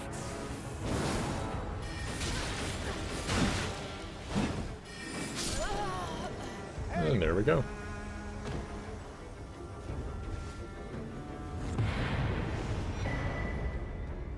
How many rune arcs am I up to now? Pretty good. I need to do ravioli steps. Running attacks is like the good greatsword running attack from previous games, not like the kind of awkward ones they have now. And ravioli step is like stepping backwards, or like forwards in a way, like that. Don't ask why, but like all the weird like Dark Souls tech is named after pasta for some. I guess not technically all pasta, but a lot of it is. Though like the most consistent one is like ravioli steps, because other ones haven't really survived. Actually, I wonder if you can do a burrito combo. Again, okay, so a burrito combo is from Dark Souls 1, where you would get a attack in before taking the riposte after a parry. Because everyone had pretty high poise in that game, you could attack with an offhand weapon before taking the riposte and it would still go through. But since passive poise is a thing again, you might be able to burrito combo again. Which would be pretty interesting. It was like just one way to actually punish somebody for stacking poise, because there's really like no downside to it, really. I think they're in that small room. Wait. What? Oh, I think they're above me, maybe. Yeah, they would be up. Rip my buffs. Oh, no, I can go up here. Never mind.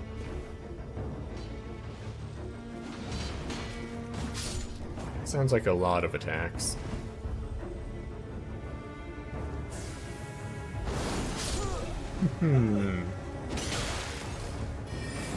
Oh, that's gonna be hurt. Okay. I mean, a good bit of latency on that guy, but I'll take it. I mean, I had the right idea there, just didn't account for latency.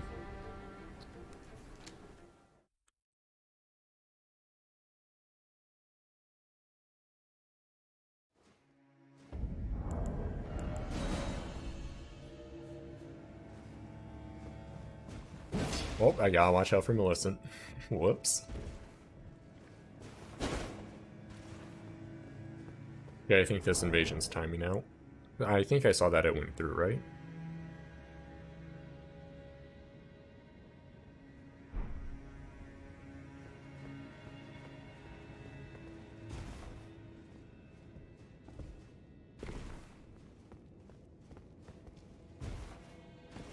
No, guess not.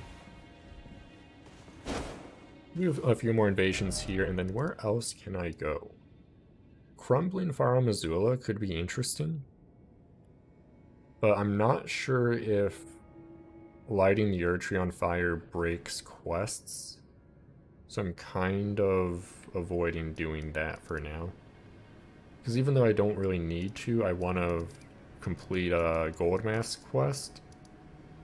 And just a few other. I think I also need to do Raya's quest in Volcano Manor still.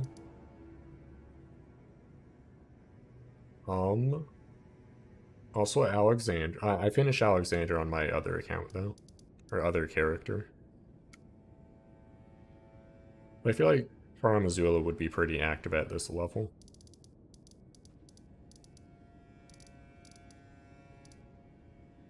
Actually, we could try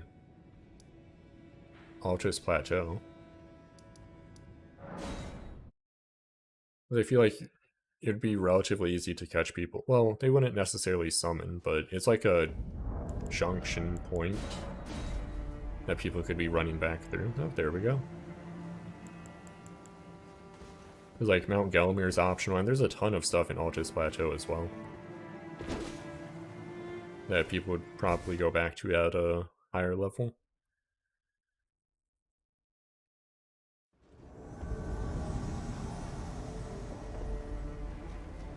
Oh, Recusant died. So it's a 2v1 now, I believe. I wonder what takes priority in a 2v1. Hunter, if they have that on, or another invader. Or if it's like equal weighting. How far away from them am I?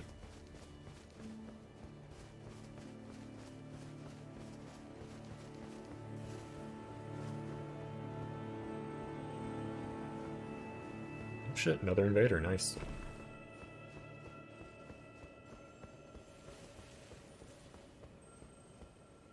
Okay, they're over there. I believe I can jump down here without... maybe not there. Right here, though, for sure. Now, I did see a caster, so that might be a little painful. Oh shit. 2v1 now.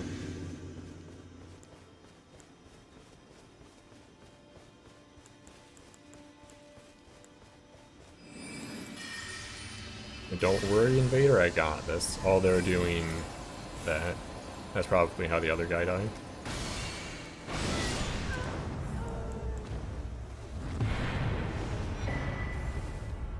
Yeah. And that's how the other Phantom died.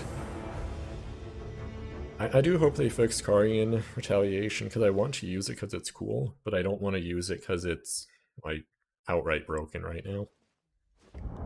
It's like, the damage is one thing, but again, the fact that you can't see the projectiles fire on the receiving end is kinda dumb. And like, the worst part about it is because you don't see them fire, they don't disappear, so they just constantly have them up. And that seems like it was a one-off invasion, which, I mean, makes sense, to be fair. Let's try invading, like, the inner wall area. Or, like, I guess technically outer wall.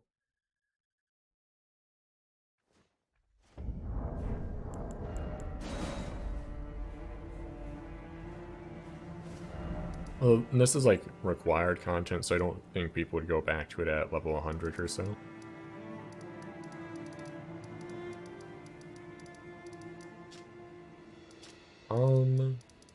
I do like... I guess I never gave Consecrated Snowfield much of a chance.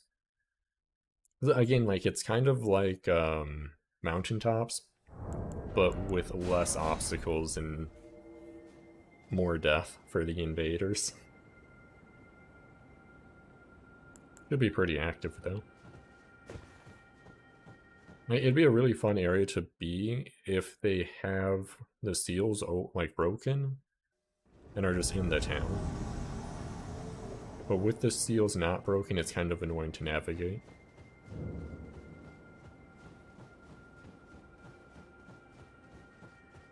I'm running this way, but I think I have to go all the way back around because they're in the town.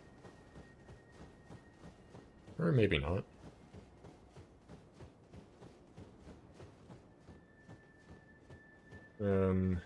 Not too sure. Is that like a Mimic Veil, maybe?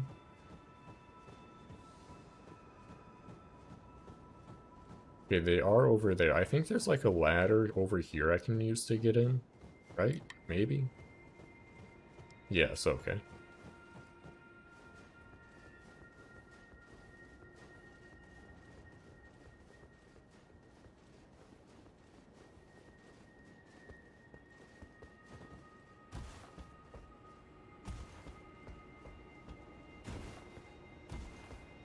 I'm not sure if I can get into the, like, actual area from over here.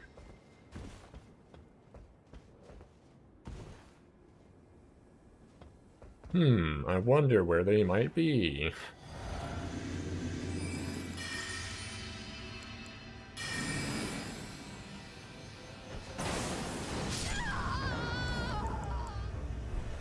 I see the host right there, too. Kind of sad I didn't one-shot him, but is what it is. Let's see if he's AFK or not. Oh. Okay.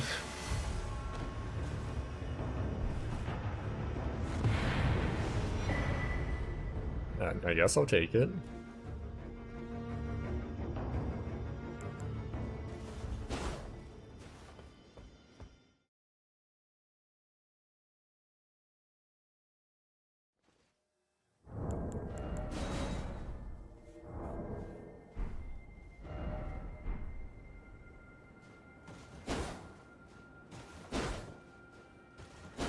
I should finish Raya's questline, because I think that's where I get the, like, preferred bow, where it's, like, not a full bow, but better than the other ones, I think. Like, you get it after killing Rykard.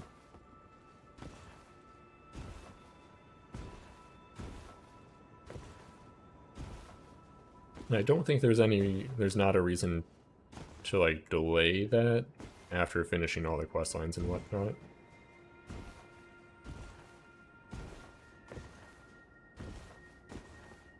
Ooh, Shaded... actually no, Shaded Castle's a poison bad time. Actually, speaking of poison, okay, I do have some.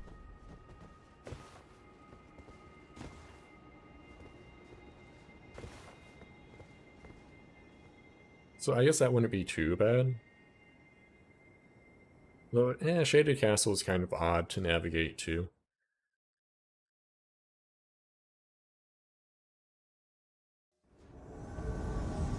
Oh boy, we're in the fun part. Where you have, like, I'm just gonna run up on them and... oh shit, they're right there. Oh, but do they know I'm here yet?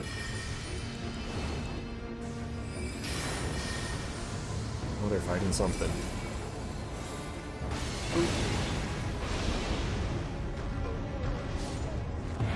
Yay, I did it. Okay, invading here is kind of odd. Oh, there's all, like, the actual, like, proper dungeons and stuff I could try as well. Like, all the, like, catacombs and crypts and all that. Mines, too. Yeah, let's actually try that for one of them. Which one, though? Actually, they're very congested. Like, fighting a 2v1 or 3v1 in them would be very difficult. Because there's, like, no way to, like, really move around.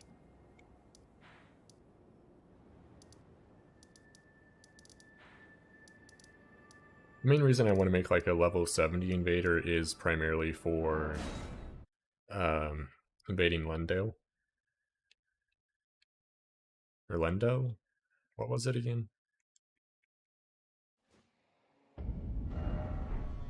Yeah, Lendale. Because 100's definitely too high for here. For, like, active invasions, anyway. Like, you'll still get a occasional one, but not like you would at level 70 or so. I guess I could try the subterranean shunning ground. Ooh, actually invading in the maze.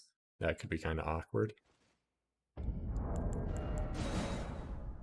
It means we have to go for it, because why not?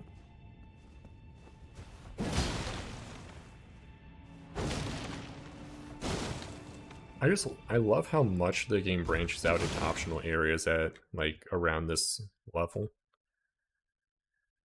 Because typically, like, I mean, sure there's branches to most Souls games, but in general it's still, like, pretty linear in what levels.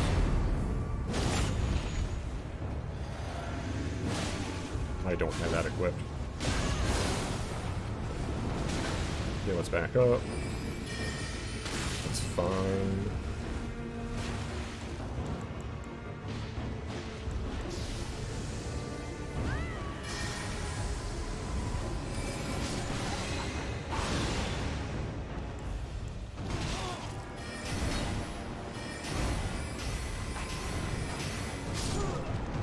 Hey, I did it.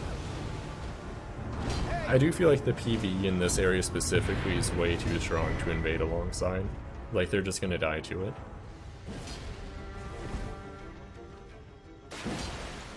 Wait, did I kill them? Is this pre-shortcut? I think it... no. Actually, it might be. I don't remember where those two are normally.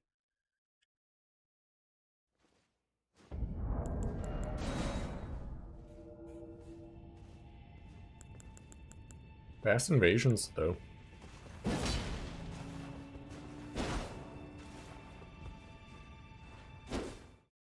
No backstep heavy. Only backstep light.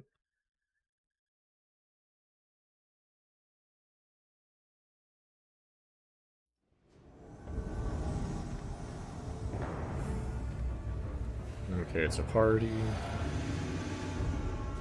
I have to be careful of those sides because they stop me from being able to heal.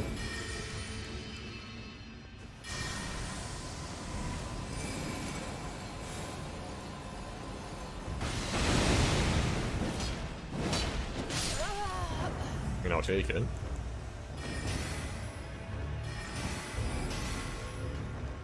You need more HP, guy. All of you do.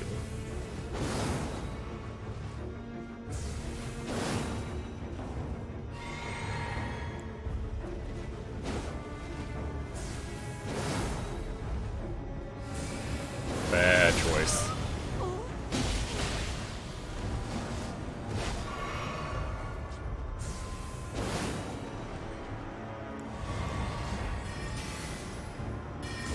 And this cheese. Nope, not quite.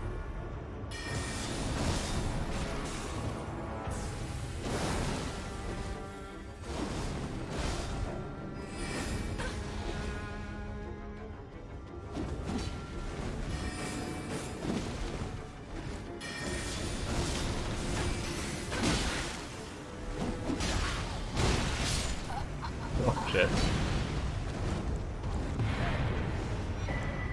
I didn't realize the omens were still aggroed on them. So I need to remember Swift Shard has like no poise break, which is fair. It'd be really obnoxious if it did.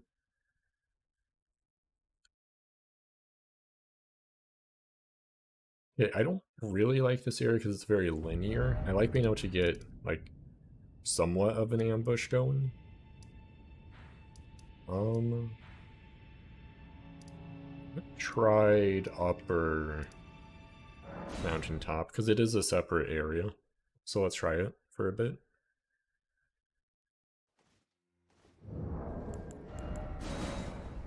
But again, I feel like here I'm gonna run into a lot of people just starting the boss. Like over and over again, so I'm not gonna actually get many true invasions.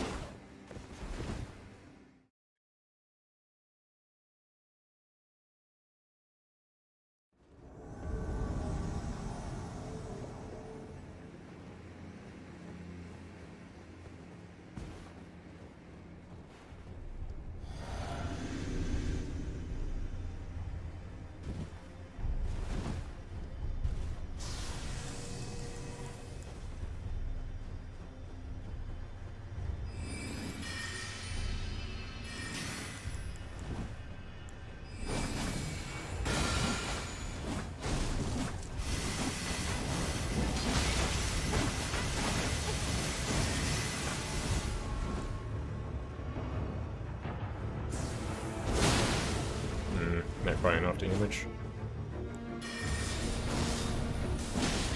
Oh, Bloodhound Step is obnoxious.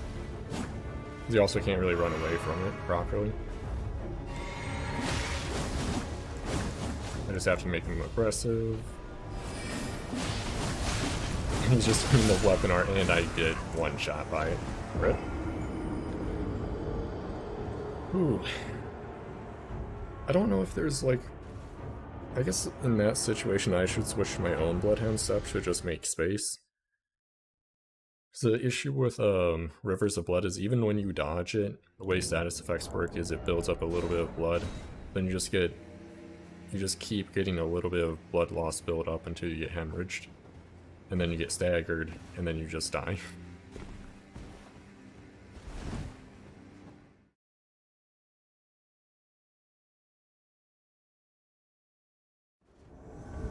Like, with both of them using bleed weapons, it just kind of accelerates the entire death process.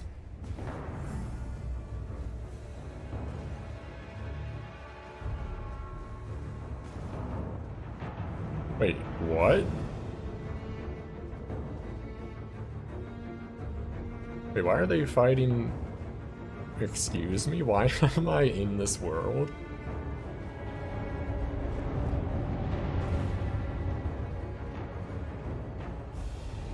Oh, I'm just gonna leave because I shouldn't be here. I don't... There might be a way for me to, like, get inside the boss arena, but I don't want to do that. Be kind of odd.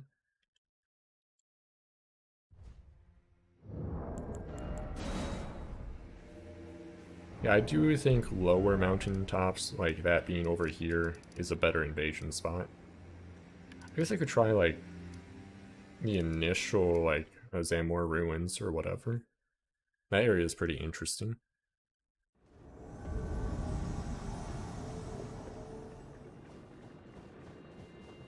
I guess, like, this is Flame Peak. Not mountaintops. I mean, it is, though. Ooh, perfect.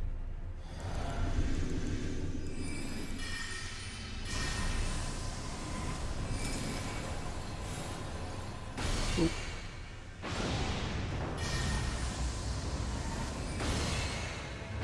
Oop. Oh, I love it so much. How do I even get down from here quickly? I don't even know. Yeah, this looks like it should be good. Okay, he's behind that giant right there. Let's get our buff up and go in with our Spellblade combo. He does have a bubble on right now, so need to pop that with a Swift Shard. Is he just gonna stall until he gets summoned again?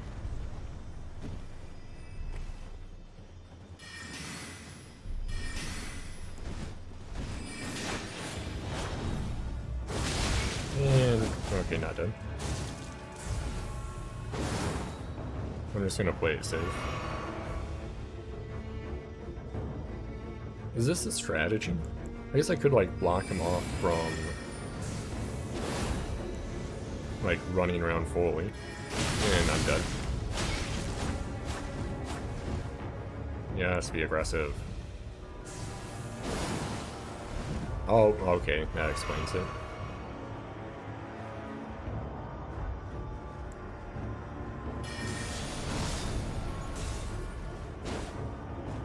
He's just stalling. Unfortunate. And the other guy had a ton of HP too.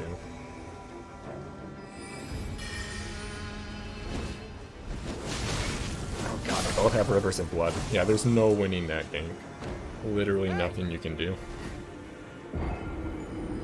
Because it's just going to come down to you slowly build up blood loss even if you roll.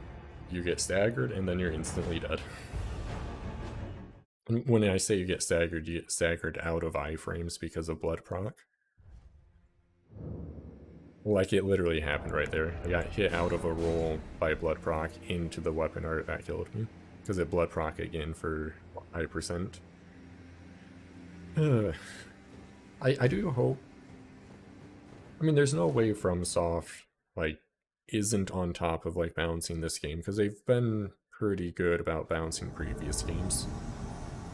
I'm sure there's always going to be slightly, like, stronger stuff and whatnot. All that matters is they patch stuff to where, like, it doesn't just become a one-shot fest. And, like, some strong stuff is fine. The main issue is whenever you, like, one-shot from, like, neutral like that. Without, like, any charge or, like, real tell to dodge it.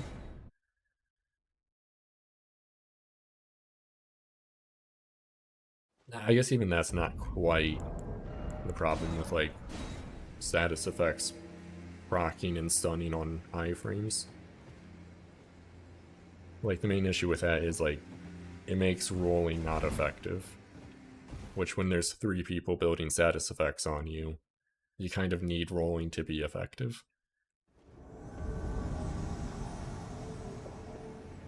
Okay, they're right there. Ooh, that is, I think that is heal. I hope they don't put, like, barrier of gold on or whatever. That'd be very painful for me. Oop. Oop. Oop.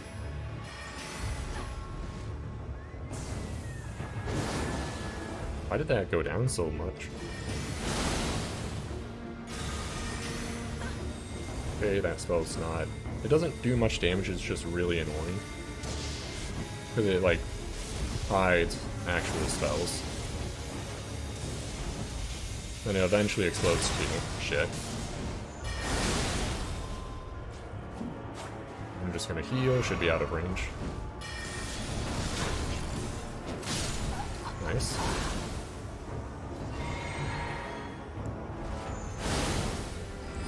That's not the spot I wanted. I do have to be careful here. Oh, that missed. Ooh.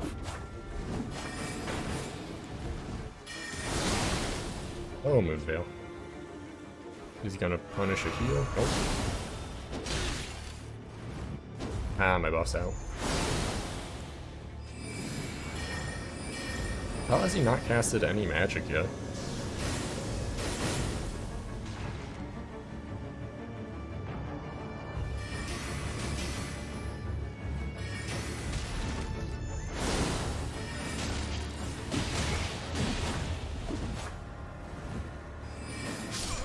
And there we go.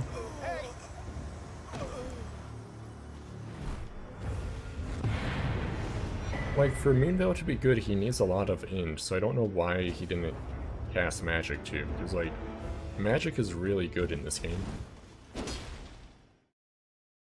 Or maybe he just wants to focus on, like, more melee attacks and just is using int as a way to scale their melee weapon, which is also fair.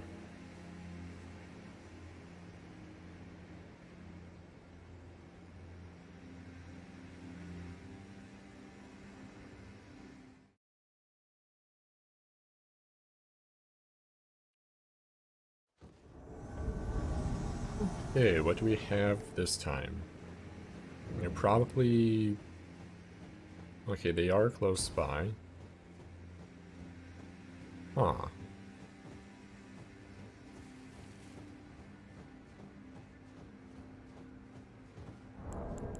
Hey!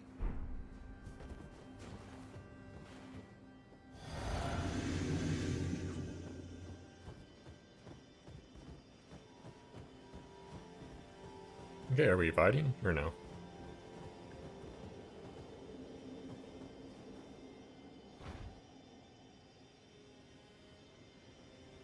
Just looking around expecting to get backstabbed. So are we fighting? Let's get to it. Oh, okay. Let's go.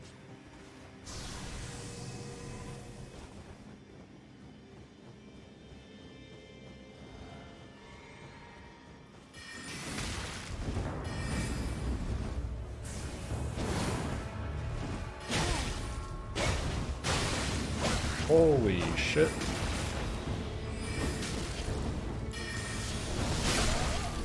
Oh, they have like 5 HP. Good fight. But yeah, that blood loss combo was painful. So they're like a proper PvP build, like 125 that is, because they had a ton of HP.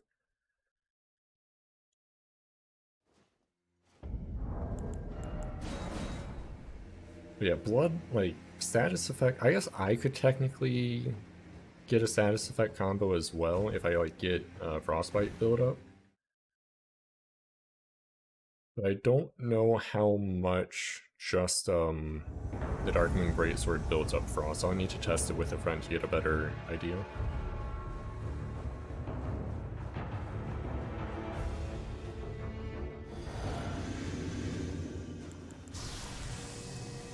It's like a wizard of some type. I'm just gonna go for it, because why not?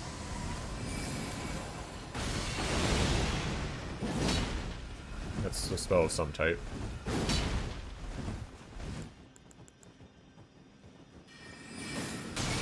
That's gonna be annoying.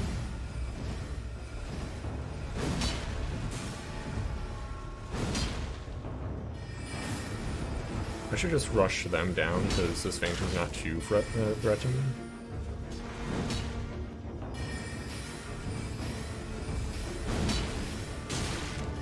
Because, like, those are heavy enough spells that they're gonna stun me out of all my stuff. Interesting.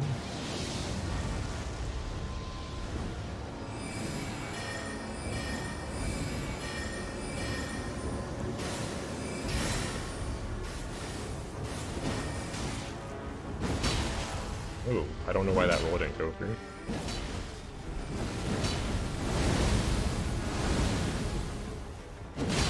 That's painful.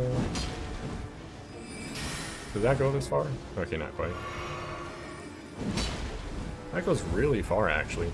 I'm surprised. Now, why'd I roll into that? Should give me a little bit of space. Oh. Some spells coming this way. Oh, Loretta's Rainbow. Okay.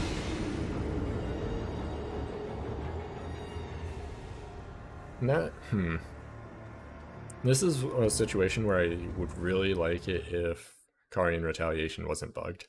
Because then there would be it would also...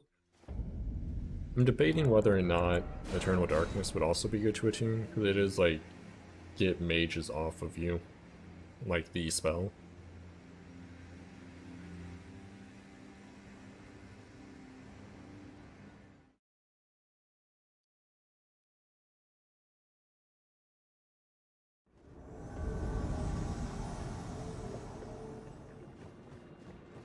And also, I'll probably get off in like 20 or so minutes, give or take.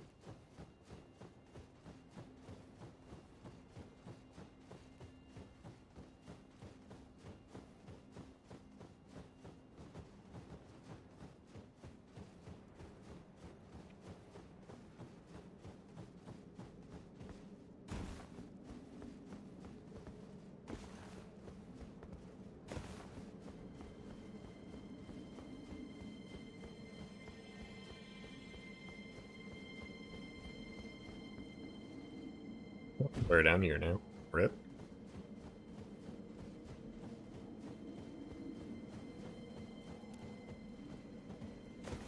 Yeah, they're still just going.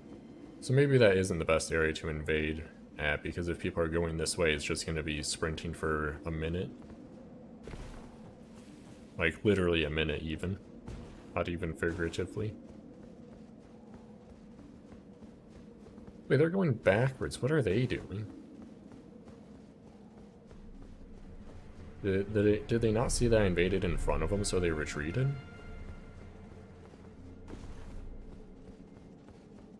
Where are they going? What? So confused.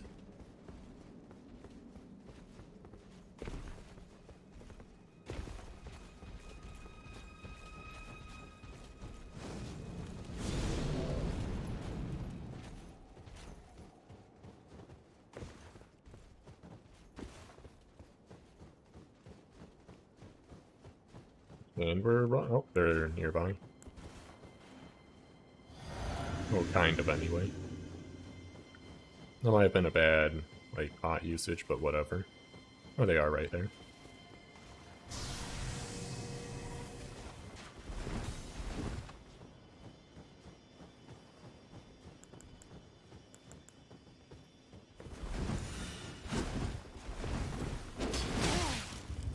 Too aggressive. This is not a good spot to be in. Oh shit, they got that? Okay.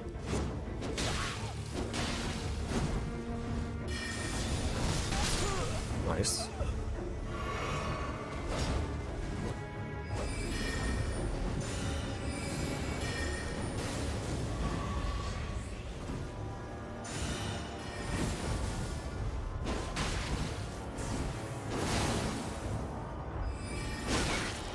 I'll take that. I accidentally used the wrong spell. I do have to be careful about his shield though, because it could return stuff back to me.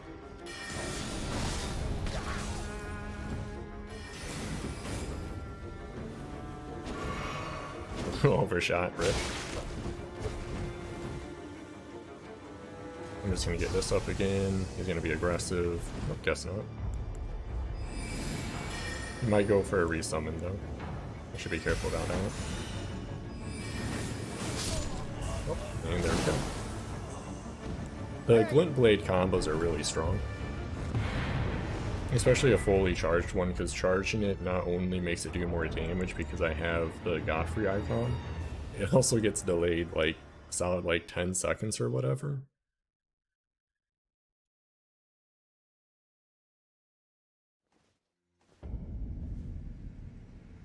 Hey, let's just finish off invading here.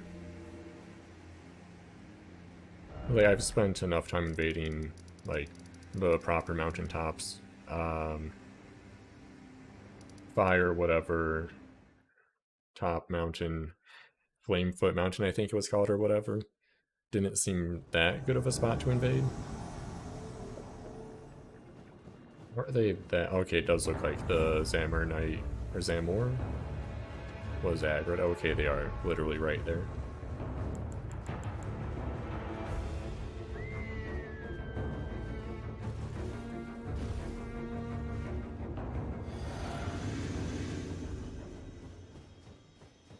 Okay, I did see a phantom go off to the right, so they'll probably try and ambush me. Don't know exactly where they are though, so I'm gonna just like blindly shoot like in that direction. Okay, not quite. I know they are over here though. Just where though?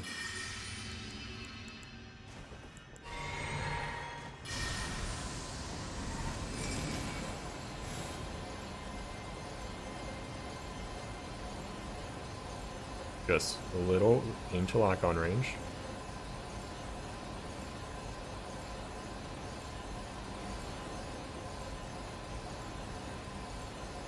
I could like free aim it a little bit.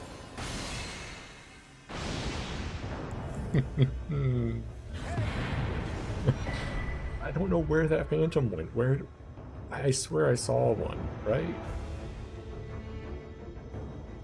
Or was I just being annoying and not fighting him? I'm pretty sure there's a phantom waiting to ambush me though.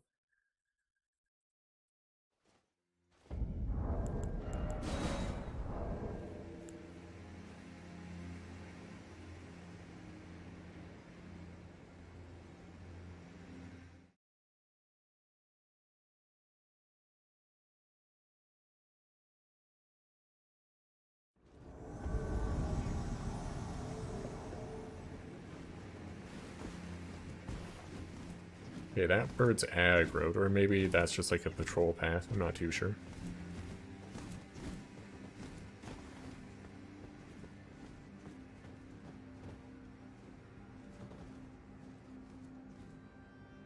Don't see them anywhere though. Although, like, they're at a point where they could only be down that way.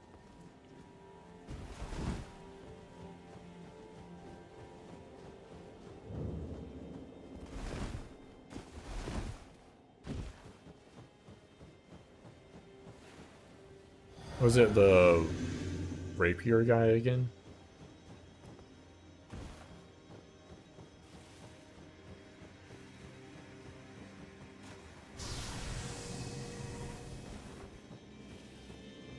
No, it is.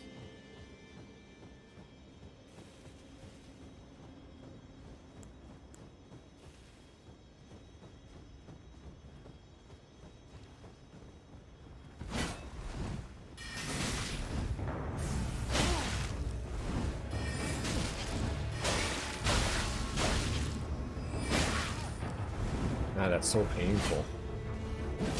And he doesn't panic roll, that's good.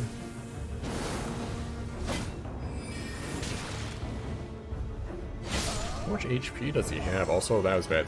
Actually, no, I could have totally rolled there. Not sure why I didn't. Yeah, blood, like, bleed is painful.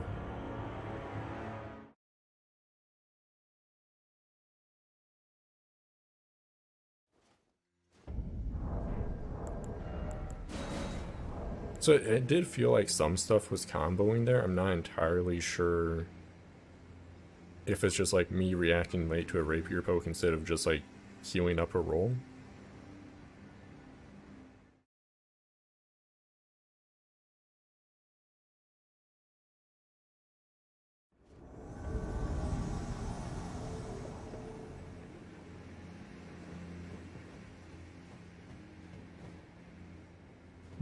No, literally right there.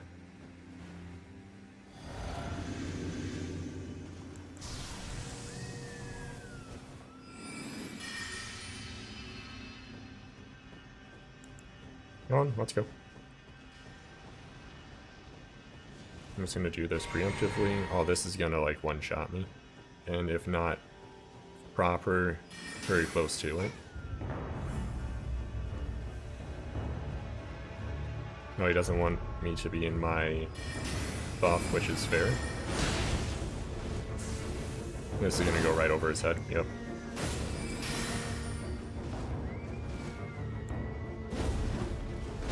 I have to be careful because that's full, not full, but a lot of bullet goat armor. So like, this won't stagger him a bit.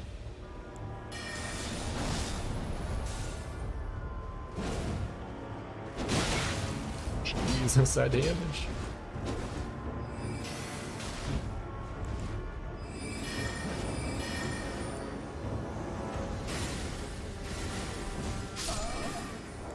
And there we go.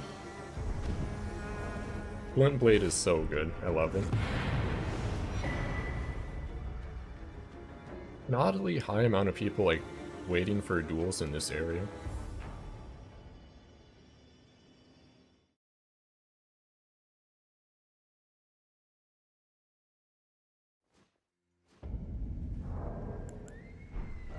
Let's finish it off with some normal mountaintops of the Giants invasion. Probably do like 3 to 5 more, give or take. Then I'll probably end it there.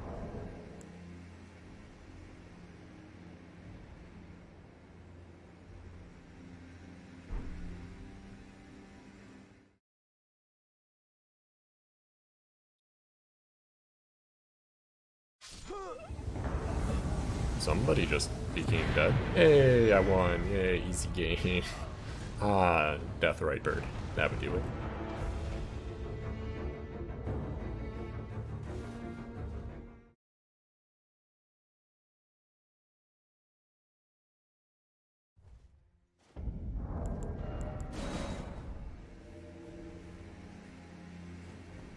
Very fast invasions up here.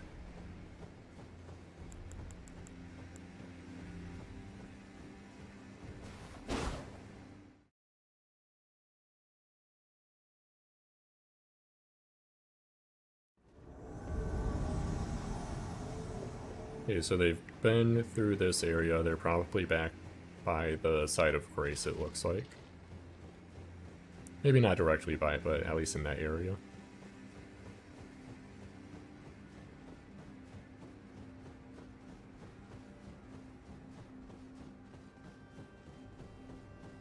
Maybe up on that hill, it looks like, maybe? Oh, nope, they're like right here.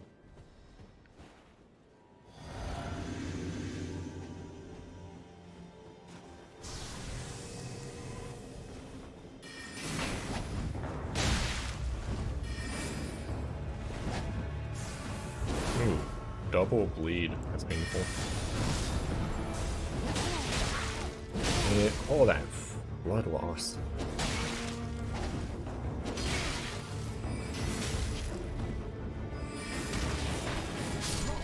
And there we go. Carrion Slicer's insanely strong. Like, if you were doing like a proper, like a, I guess like try-hard or meta sorcery build, you probably wouldn't even use an actual weapon, just Carrion Slicer. Then like 2 staffs to, like, have 2 bonuses going at once. Maybe not even like bonus, but like, you would have like the,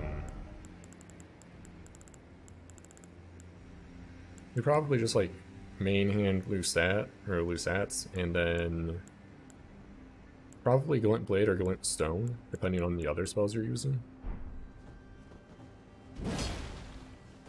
Probably Glint Blade, all things considered, because like 15% stronger Carrion Slicer with really high scaling already would be kind of crazy.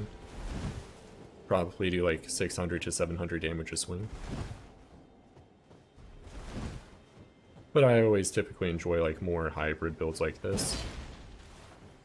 More variety to them and whatnot.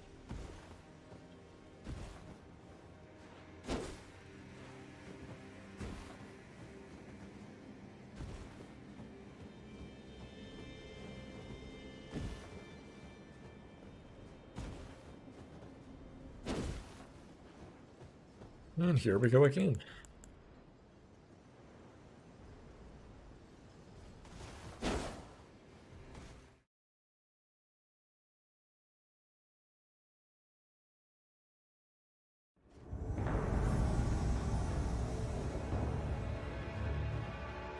I don't know if they're... Okay, they are over here, looks like.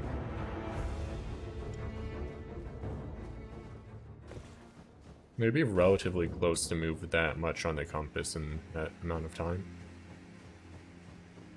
Oh, literally... Why was the compass so far off there?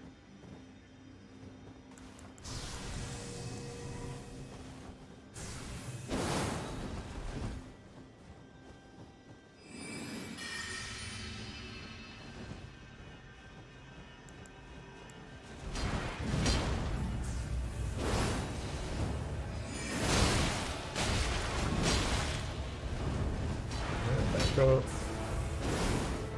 Yeah, be less aggressive here. One kill should be... Yep, nope, dead.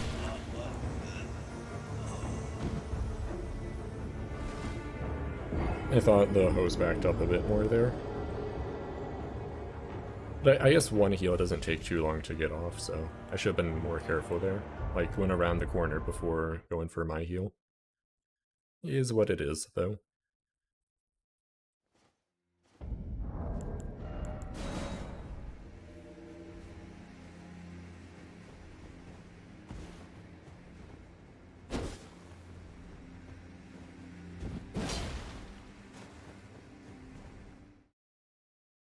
I really should work on making a lower level version of this build. To still have, like, good invasions. Ooh. I'm in high frames on spawning. Oh god, I'm tempted to take out the Carian Retaliation for this fight.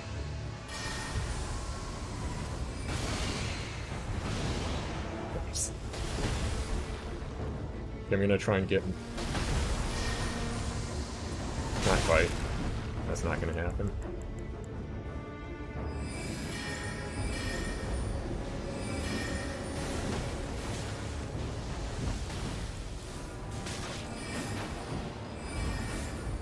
Other guy behind me?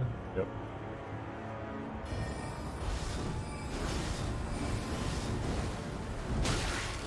Bad.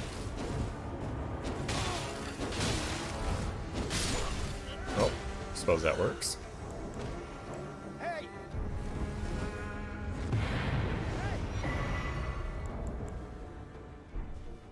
Yay, I did it. We got really lucky with that Loretta's mastery kill, though. Okay, I think I'll do one more invasion and call it there.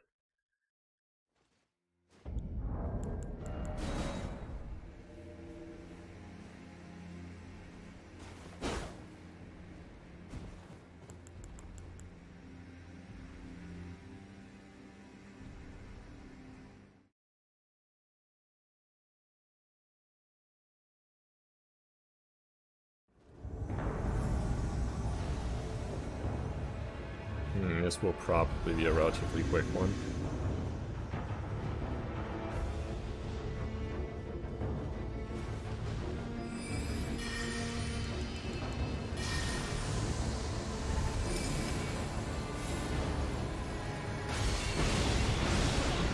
$600 HP, what is that guy doing?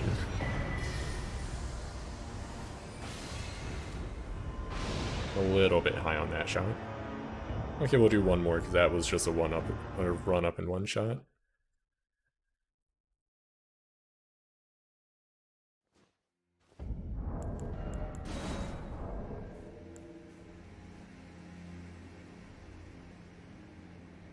Which, I mean, they're fun every now and then, but I feel like they happen a little bit too frequently in this area.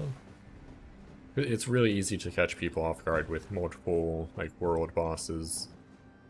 And, like, lots of elevation to, like, sneak around up to them on. Which is, again, why I kind of want to make a level 70 invader so we can do more, like... 70 might even be enough or like Rhea Lucaria, now that I think about it. But mostly like Lendel. That's a fun area to invade in.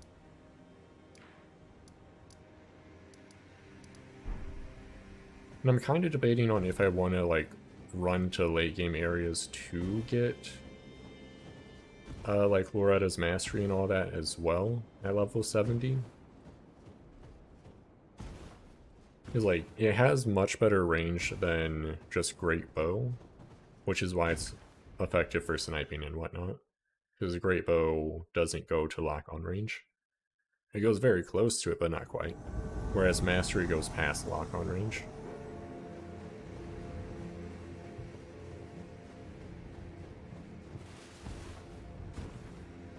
They're probably fighting the Deathrite Bird.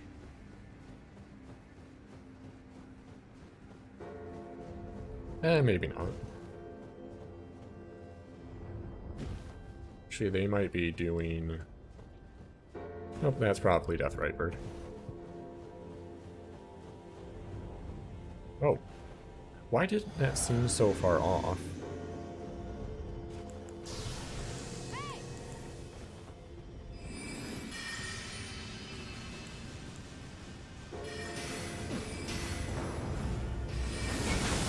That's painful.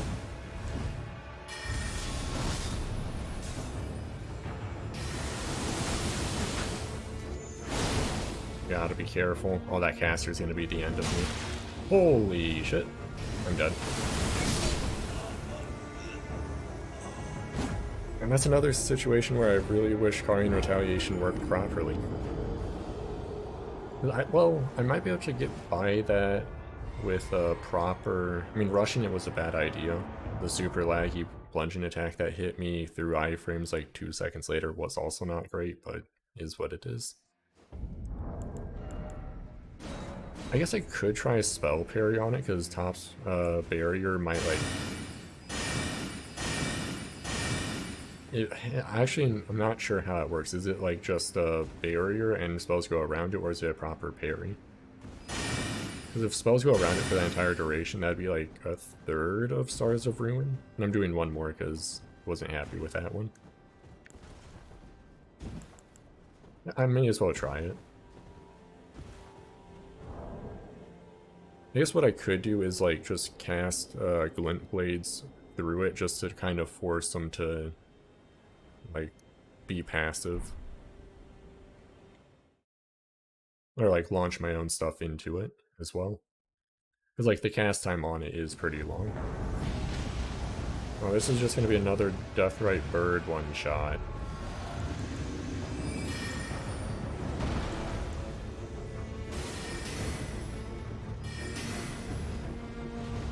Why is he sneaking? I'm not too sure. Oop.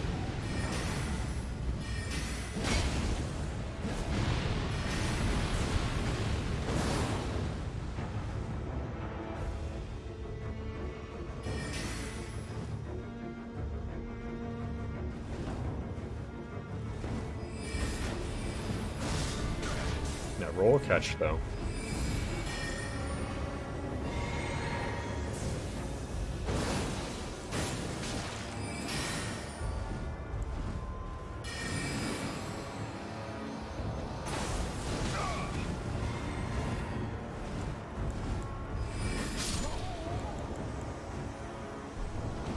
Deathrite Bird was coming in anyway. Rip. Anyway, I think I'll call the stream there because I'm trying to do more frequent but shorter streams just to like make it work with my schedule a bit better. So I don't want to go like too long at any given day, just to try and manage it a bit more. Anyway, thanks for watching. If you're not already, be sure to subscribe, turn on notifications and all that to see when I go live next. And if you liked it, leave a like. It helps discoverability and whatnot. And I'll see y'all next time. Bye.